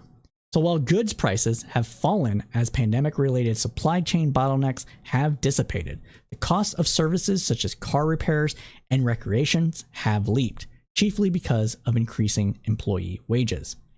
As a result, Barclays expects the Fed to raise its key interest rate once more this year by a quarter percentage point after lifting it by 5.25 points in 16 months. Consumers, meanwhile, are still struggling with these high prices. Although wage growth recently started outpacing inflation, many Americans say they aren't feeling the benefits. Grocery prices rose more modestly, edging up 2.3% and lowering the yearly increase to 3%. Let us move on over to some more charts here. So this is grocery prices. Now, you can see that they spiked just as the pandemic was ending, and with the war in Ukraine, obviously, starting, and they're now down to 2.96%, which is, kind of the average. Well, the average might be here more so. But yeah, they're not too much above average volatile prices. So we're seeing good numbers on grocery prices. However, prices are still up. They're not coming down. They're just not swinging as wildly. So people aren't feeling it. They're still seeing, they're still remembering, oh man, before the pandemic, I was able to buy a case of soda for $4.50. Now it's $8. What the fuck's going on? Like, that's the kind of thing that is happening here. Now, with that said, oops, wrong, oops. No, okay. So with that said, this is the chart we meant to show. I'll have to rewrite that comment later. But with that said, every year, grocery prices have gone up since roughly the 1960s. And so we see this large spike here happening during the pandemic and the war in Ukraine for obvious reasons. But they're always going up. And that's mostly because of our inflation positive monetary policy. And that inflation positive monetary policy is done in order to keep the amount of money in circulation in the economy fairly high and growing as the world population and American population grows with it. Makes sense. It has its negative sides, but prior to the unshackling of the gold standard that we did, we had much deeper recessions and they lasted much longer than what we have now, where a recession typically only lasts at most a year or 6 months to a year or so, versus 4 or 5 years that they happened under the gold standard. So that is why we're having this. Now, another big reason that inflation has gone higher is because of rent. And that has been the biggest driver for inflation this year. And it accelerated 0.5% in August, though that's still down from a flurry of stronger increases in during the year. Annually, the increase eased to 7.3%. Well, it's going down, but house prices are still too damn high. The rent is too damn high. Now, economists, for their part, expect rent increases to pull back based on new leases, but that shift has been slow to filter through to existing leases because it lags. Most people sign a lease agreement between 12 and 15 months. And so if you signed an agreement 15 months ago, you're just now going to see that your increase in rent could actually go down with more property on the market, or just generally speaking, better rates on things from a rental perspective.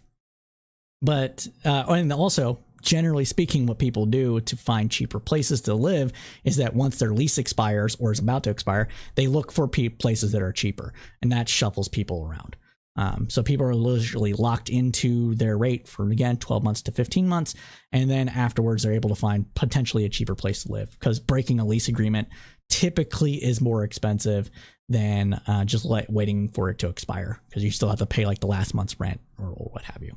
And then a penalty as well. So that's what it is. And then we also have another chart we need to show with y'all. So this one is leading indicators show rent deceleration. So this is what we're talking about here. So CPI rent, CPI owners equivalent of rent. CPI owners equivalent of rent means they ask homeowners, hey, if you rented out your house, how much a month do you expect to get? Generally speaking, they'll be like, oh, well, let me look. Okay, there's a person down the street rents the house similar size for $3,000 a month or whatever. So I can probably get the same size. That's what that means. Zillow's observed rent index lagged 1 year. So that means that whatever Zillow indicates rent might be, they lag it by a year, which means it's a year behind. And then apartment list medium new leases lagged by 1 year as well. And you can see that, they went up during the end of the pandemic as people moved and looked for new housing, maybe looking for a bigger house to put a home office in, or a bigger apartment to have a spare bedroom for a home office. And so that's where we see this big spike here.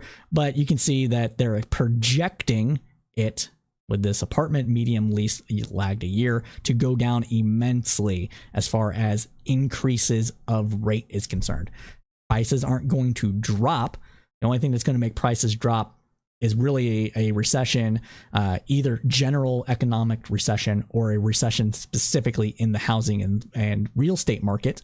But absent that, that's what we're seeing here. But they're expecting it to go down as far as increases in rent. So next year you'll be paying more, but paying less than you would have as a percentage the year before.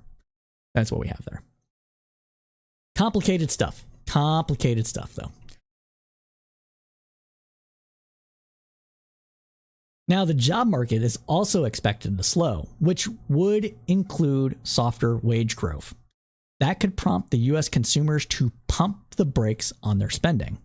Quote, slowing labor market gains and softer disposable income growth in the coming months will likely mean ongoing consumer cautiousness. And it appears that consumers are already taking note, wrote Linda Bosor, senior economist at EY Parthenon, in a note. So this means like, hey, if you got like a 5% raise last year or 6% raise last year, with jobs cooling and people pulling back a little bit, you might not get as big as an increase in wages this year, which could mean you're not actually growing in wages. So it is what it is. But generally speaking, if you got a new job after the pandemic, you're making a lot more than you were pre-pandemic. So take that into account as well. Even though prices are going up, is my suggestion. Don't get discouraged too much by this inflation. It will pass in time. Now, however, though, if inflation slows in the months ahead, that could actually maintain economic activity, since it means consumers have regained some spending power. Like we just said. Quote, encouragingly, falling inflation should continue to provide a tailwind to real wages and avoid retrenchment in consumer activity, Bonsor had added.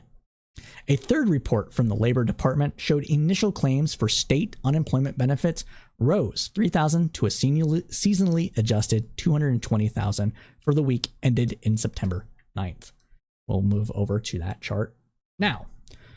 So in this chart, you can see that we have the jobless claims super high up during the pandemic, super low after the pandemic ended, and then it's kind of just ticking along, and it's kind of a little elevated more than it was about this time last year, but not by much. Robust job growth is still happening, and that is why labor force participation rate is a thing that's being improved, and why we see the unemployment rate continue to be at near historic lows, around 3.5 to 3.6%.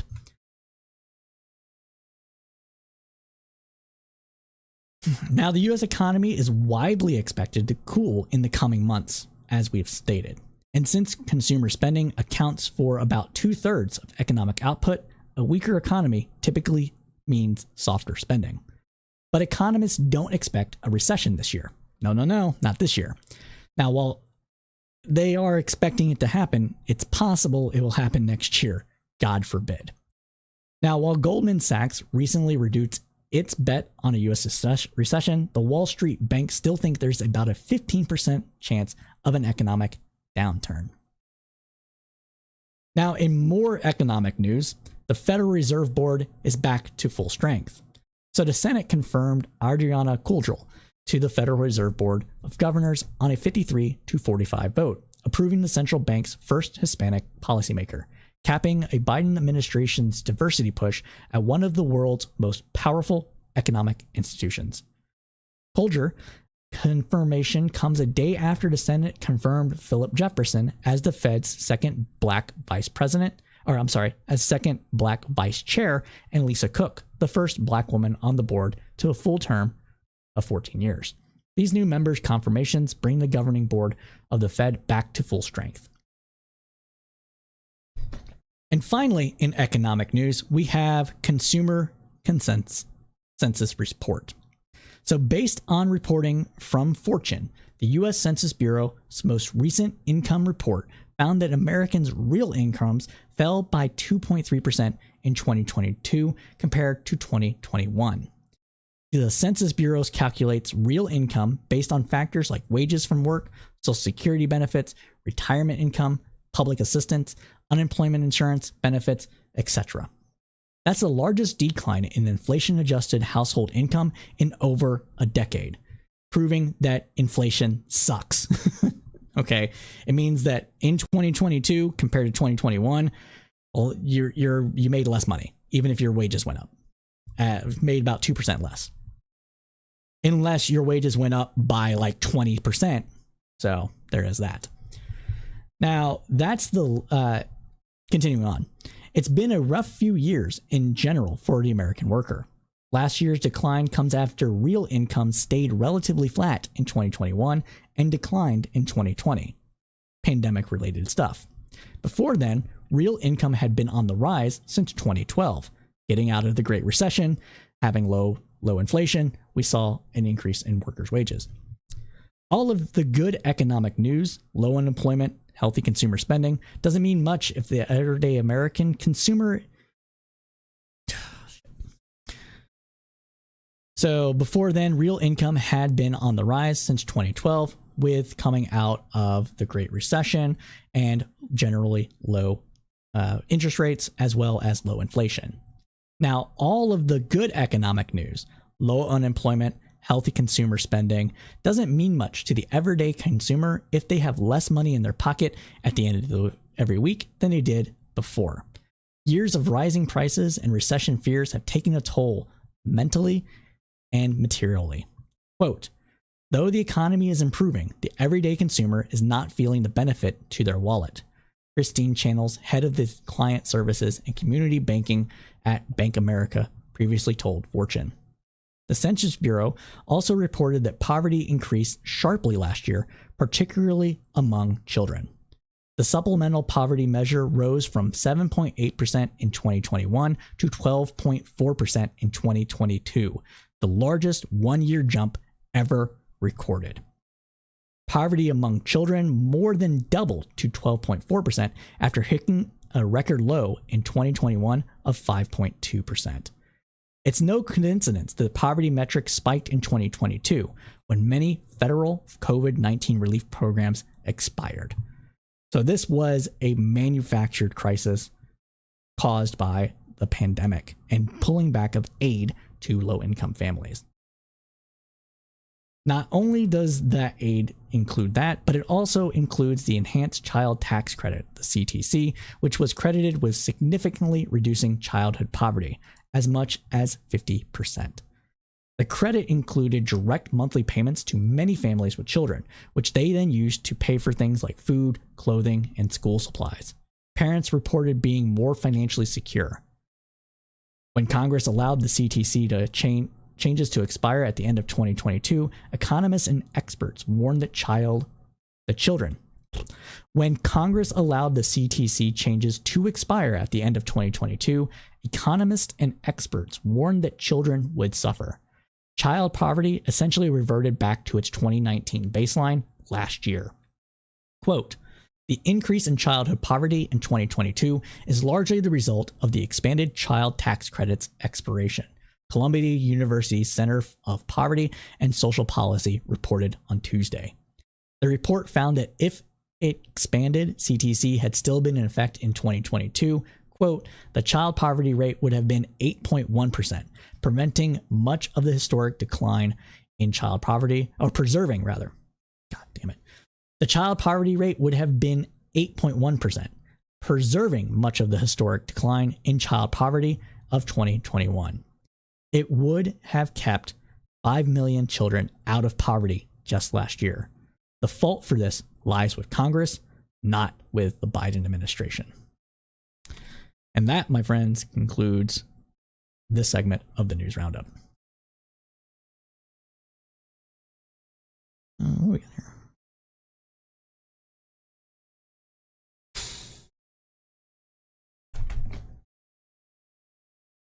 All right, we're going to plow through these next few news bites because we're almost done. So let's get into it. Like we said at the top of the news hour, top of the roundup, we would start covering more cultural media sort of news in the roundup in the future. And today we are kicking that off with some video game news, specifically with the Unity video game engine. If you are a gamer, you probably have heard about this, but if you're not, this is interesting and speaks to a broader trend in companies, SaaS, and other things. So let's get into it. According to Axios and The Verge, popular video game engine Unity announced big changes to its pricing structure that caused confusion and anger among developers. Unity said that it would be implementing a pay-per-download pricing scheme that would charge developers a flat fee anytime a game using the Unity software is installed. I'm going to finish this and I'm going to explain why this is such a big deal. So the news was met with fear, anger, and disgust from the game development community. The primary complaint was that these changes would be particularly harmful to solo, indie, marginalized, and mobile developers. All those fears were seemingly confirmed when Stephen Toledo of Axios tweeted that Unity stated it. All those fears would seemingly confirm when Stephen Toledo of Axios tweeted that Unity stated it would indeed charge a developer each time a game was re-downloaded or downloaded to a different device. Ooh, that's really dumb. Unity quickly scrambled to clarify and in one key case alter what it had said about its policies and fees, saying that the company would actually only charge for an initial installation. The company estimated that only about 10% of Unity's developers will wind up paying fees, given the threshold games need to hit. The pricing debacle took an unfortunate and dangerous turn today, though. In a report from Bloomberg, the company reportedly canceled a town hall meeting due to what the publication called credible threats of death. Don't mess with gamers, man. Did Gamergate teach you nothing? Come on. Unity CEO John Restitillo was set to address employees that morning, but the company-wide meeting was canceled, and 2 of Unity's offices were closed because of the alleged threats. The CEO also raised eyebrows this week when it was reported that he sold off 2,000 Unity shares right before the company announced this news announcement this week, with the stock price seeing a significant drop thereafter. According to Guru Focus, while the insider's recent sell-off might raise some concerns, it is important to consider the broader context. Unity Software Inc. is a leading player in the growing industry, and its high market cap reflects the market's optimism about its future prospects. However, based on Guru's focus value, potential investors should be cautious and conduct thorough research before making a decision. Now let's talk about why everybody was pissed off. All right. Why everybody was pissed off about this. So if you are not a gamer or a game developer, you probably don't know anything about Unity. But Unity came out as a comprehensive package designed to allow for ease of video game development, specifically for indie game development. It is a lightweight video game engine that is able to scale projects to the level, potentially the level of a Unreal Engine, and allows, because of the way the engine is designed, you can take games that are made, at the time, this was the only product that was doing this, when it first came out, was you're able to take a game, develop it for one device, and then quickly test it for other devices. We're talking computers, phones, systems. They had the ability to test for PlayStation 4, or PlayStation 3, for Nintendo DS, for pretty much any kind of system that you were developing for.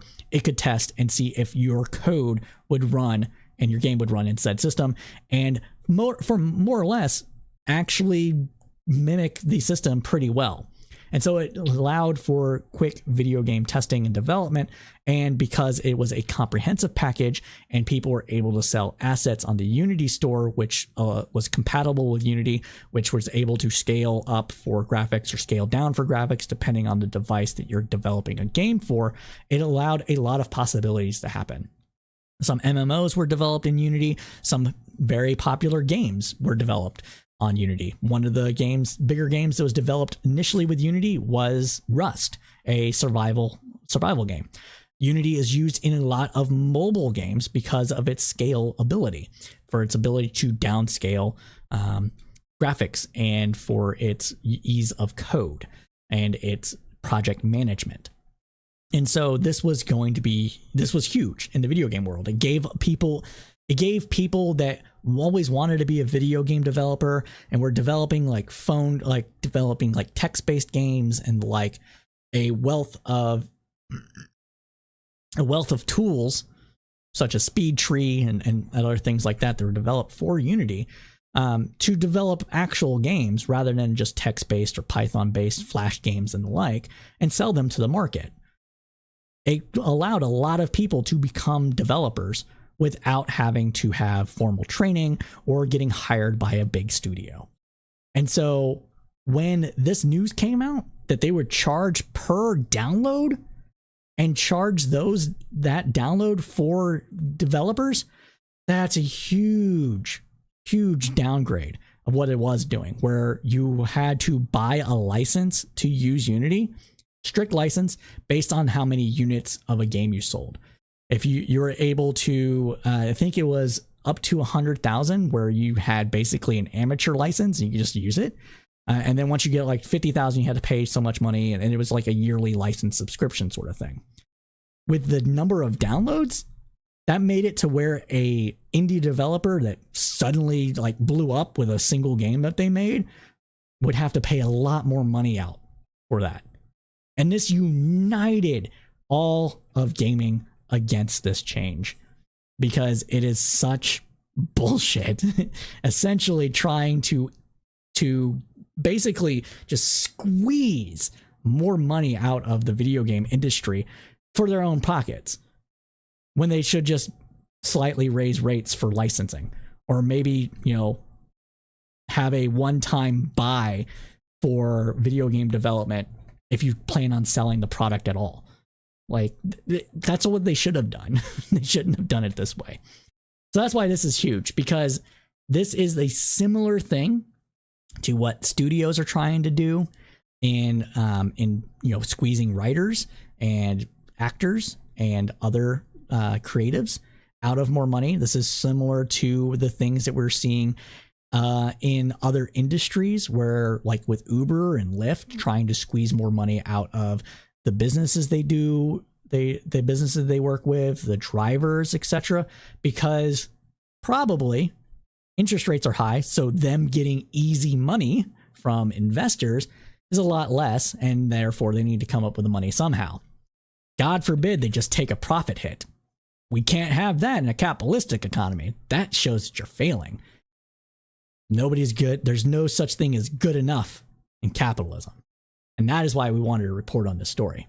But that concludes this segment of the News Roundup. Now, in other technological news, we have to talk about what is happening with Google, because this is huge as well. So Market Insider reported that Google will soon require that political ads using artificial intelligence be accompanied by a prominent disclosure if imagery or sounds have been synthetically altered. AI-generated election ads on YouTube and other Google platforms that alter people or events must include a clear disclaimer located somewhere that users are likely to notice. The new rule starts in mid-November, just under a year before the US presidential election. It will also affect campaign ads ahead of next year's elections in India, South Africa, the European Union, and other regions where Google already has a verification process for election advertisers. Though fake images, videos, or audio clips are not new to political advertising, generative AI are making it easier to do so and much more realistic. Some presidential campaigns in the 2024 race, including that of Florida GOP Governor Ron DeSantis, are already using this technology. The Republican National Committee in April released an entirely AI-generated ad meant to show the future of the United States if President Biden is reelected. It employed fake but realistic photos showing boarded-up storefronts, armored military patrols in the streets, and waves of immigrants, creating a panic. In June, DeSantis' campaign shared an ad against his primary opponent, Donald Trump. They used AI-generated images of the former president hugging infectious disease expert Dr. Fauci. That last month, the Federal Elections Commission began a process to potentially regulate AI-generated deepfakes in political ads ahead of the 2024 election. This is something that I believe we fully need to do. Such deepfakes can include synthetic voice of political figures saying something they never said. Democratic U.S. Senator Amy Klobuchar, co-sponsor of pending legislation that would require disclaimers on deceptive AI-generated political ads, said in a statement that Google's announcement was a step in the right direction. But we can't solely rely on voluntary commitments. End quote. And she is 100% correct. It's not going to work. Several states have also discussed or passed legislation related to deepfake technology. But Google isn't banning AI outright in political advertising. Exceptions to the ban include synthetic content altered or generated in a way that's inconsequential to the claim made in the ad. AI can also be used in editing techniques like image resizing, cropping, color, defect corrections, or background edits. The ban will apply to election ads on Google's own platforms, particularly YouTube, as well as third-party websites that are part of Google's ad display network. Google's actions could put some pressure on other platforms to follow its lead. Facebook and Instagram parent Meta doesn't have a rule specific to AI-generated political ads, but already restricts faked, manipulated, or transformed audio and imagery used in misinformation. TikTok does not allow any political ads at this time. X, formerly Twitter and will always be known as Twitter, didn't immediately reply to an emailed request for comment because, of course, they didn't. Now, to wrap up this segment a little bit here,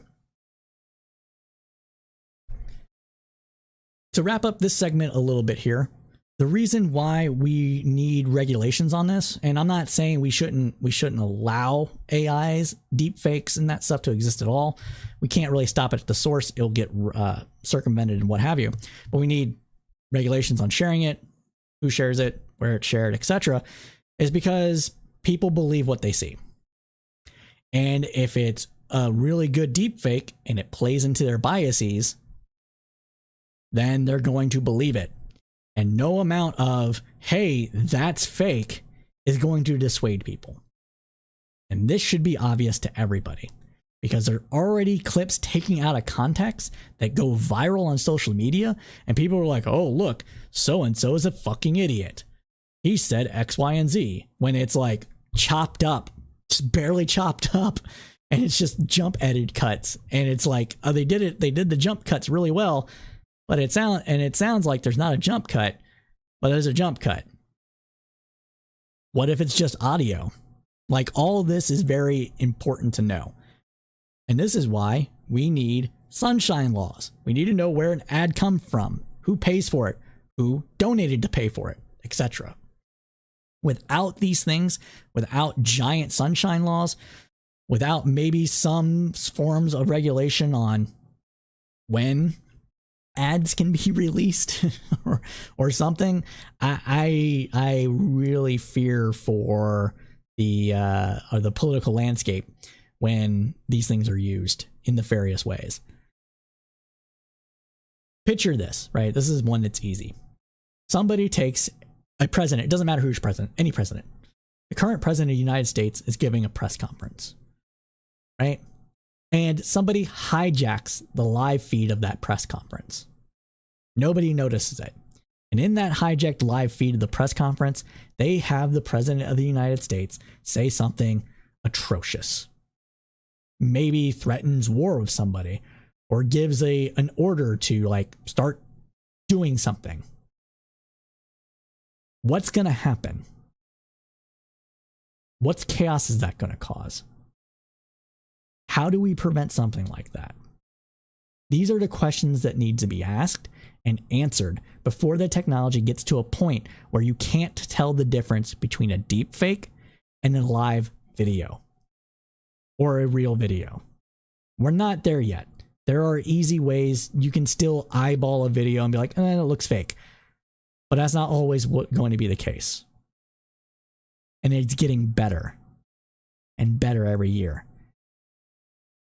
where it's only a matter of time. And so Google having this requirement is a good first step. Google should probably be required to have a deepfake checker before a video is posted. And if the video is posted, not saying that Google should be like, hey, you can't post this. I get that runs into issues that we already saw that happened with Twitter and Facebook and YouTube with trying to control misinformation already. Oh, you can't censor conservatives, right? There's some give and take there. I'm not saying that everything they say is bullshit, but maybe if the algorithm, the video is looked at through a computer program and it's seen to be a deep fake, it just gets boom, tagged deep fake. Because a computer can see what a human can't. It can see micro dots, micro expressions. It can view an image and like overlay it with a similar image of the real video and be like, oh wait, this is off here by the color of the light or whatever, that you're not going to be able to see necessarily with your own eyes. Maybe that's something that we have to require. Every video, there's 10 minutes before it's approved to be posted because it goes through an algorithm check and another algorithm check to make sure that if it is a deep fake, that it gets labeled as such. That's one way to go about it. Doesn't prevent it from going out, but it gets labeled as such. We'll see if the Supreme Court allows that, because they have rules about satire. But this is stuff that we have to contend with. We're going to have to change rules to deal with the new technology, because the consequences of not dealing with this technology are going to be drastic. And I hope everybody is able to see that. But with that, this concludes this segment of the News Roundup. Well, if you do not know, we at Crowdsource Politics, I like to end our videos, our segments, with some news of the weird. And today's news of the weird is very weird. Supposed to be a video here. Where's the video? I have to reload it because there's an ad on the web page.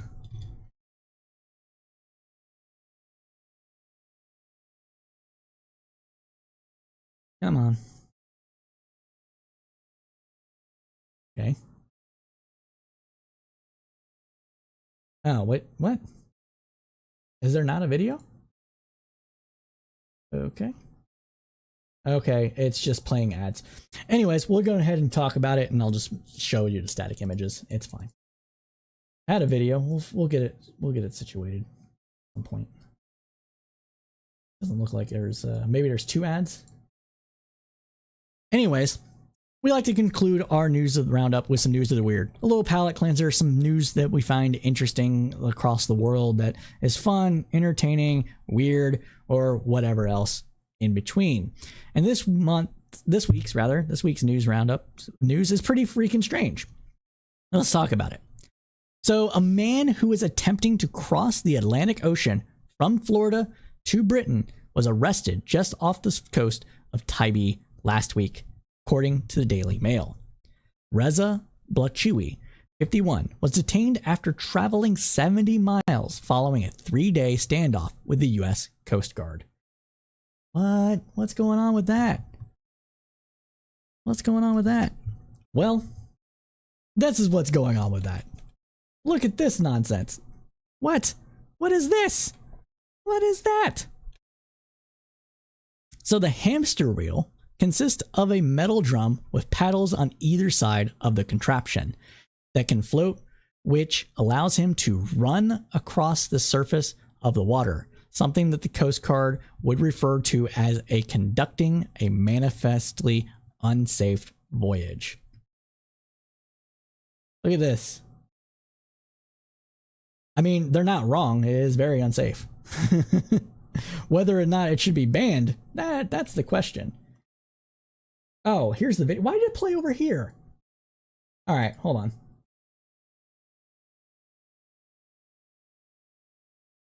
What? Oh, Jesus Christ. Well, I don't care about it anymore. I'll get it clipped in. Anyways, but everybody, with that, I am sad to say we are out of time. We know you liked what you heard because you stayed with us to now, so please smack that like button from the algorithms. It really does help us out. Be sure to comment, like, and subscribe. Share us with your friends. And as always, keep your head up through the political storm.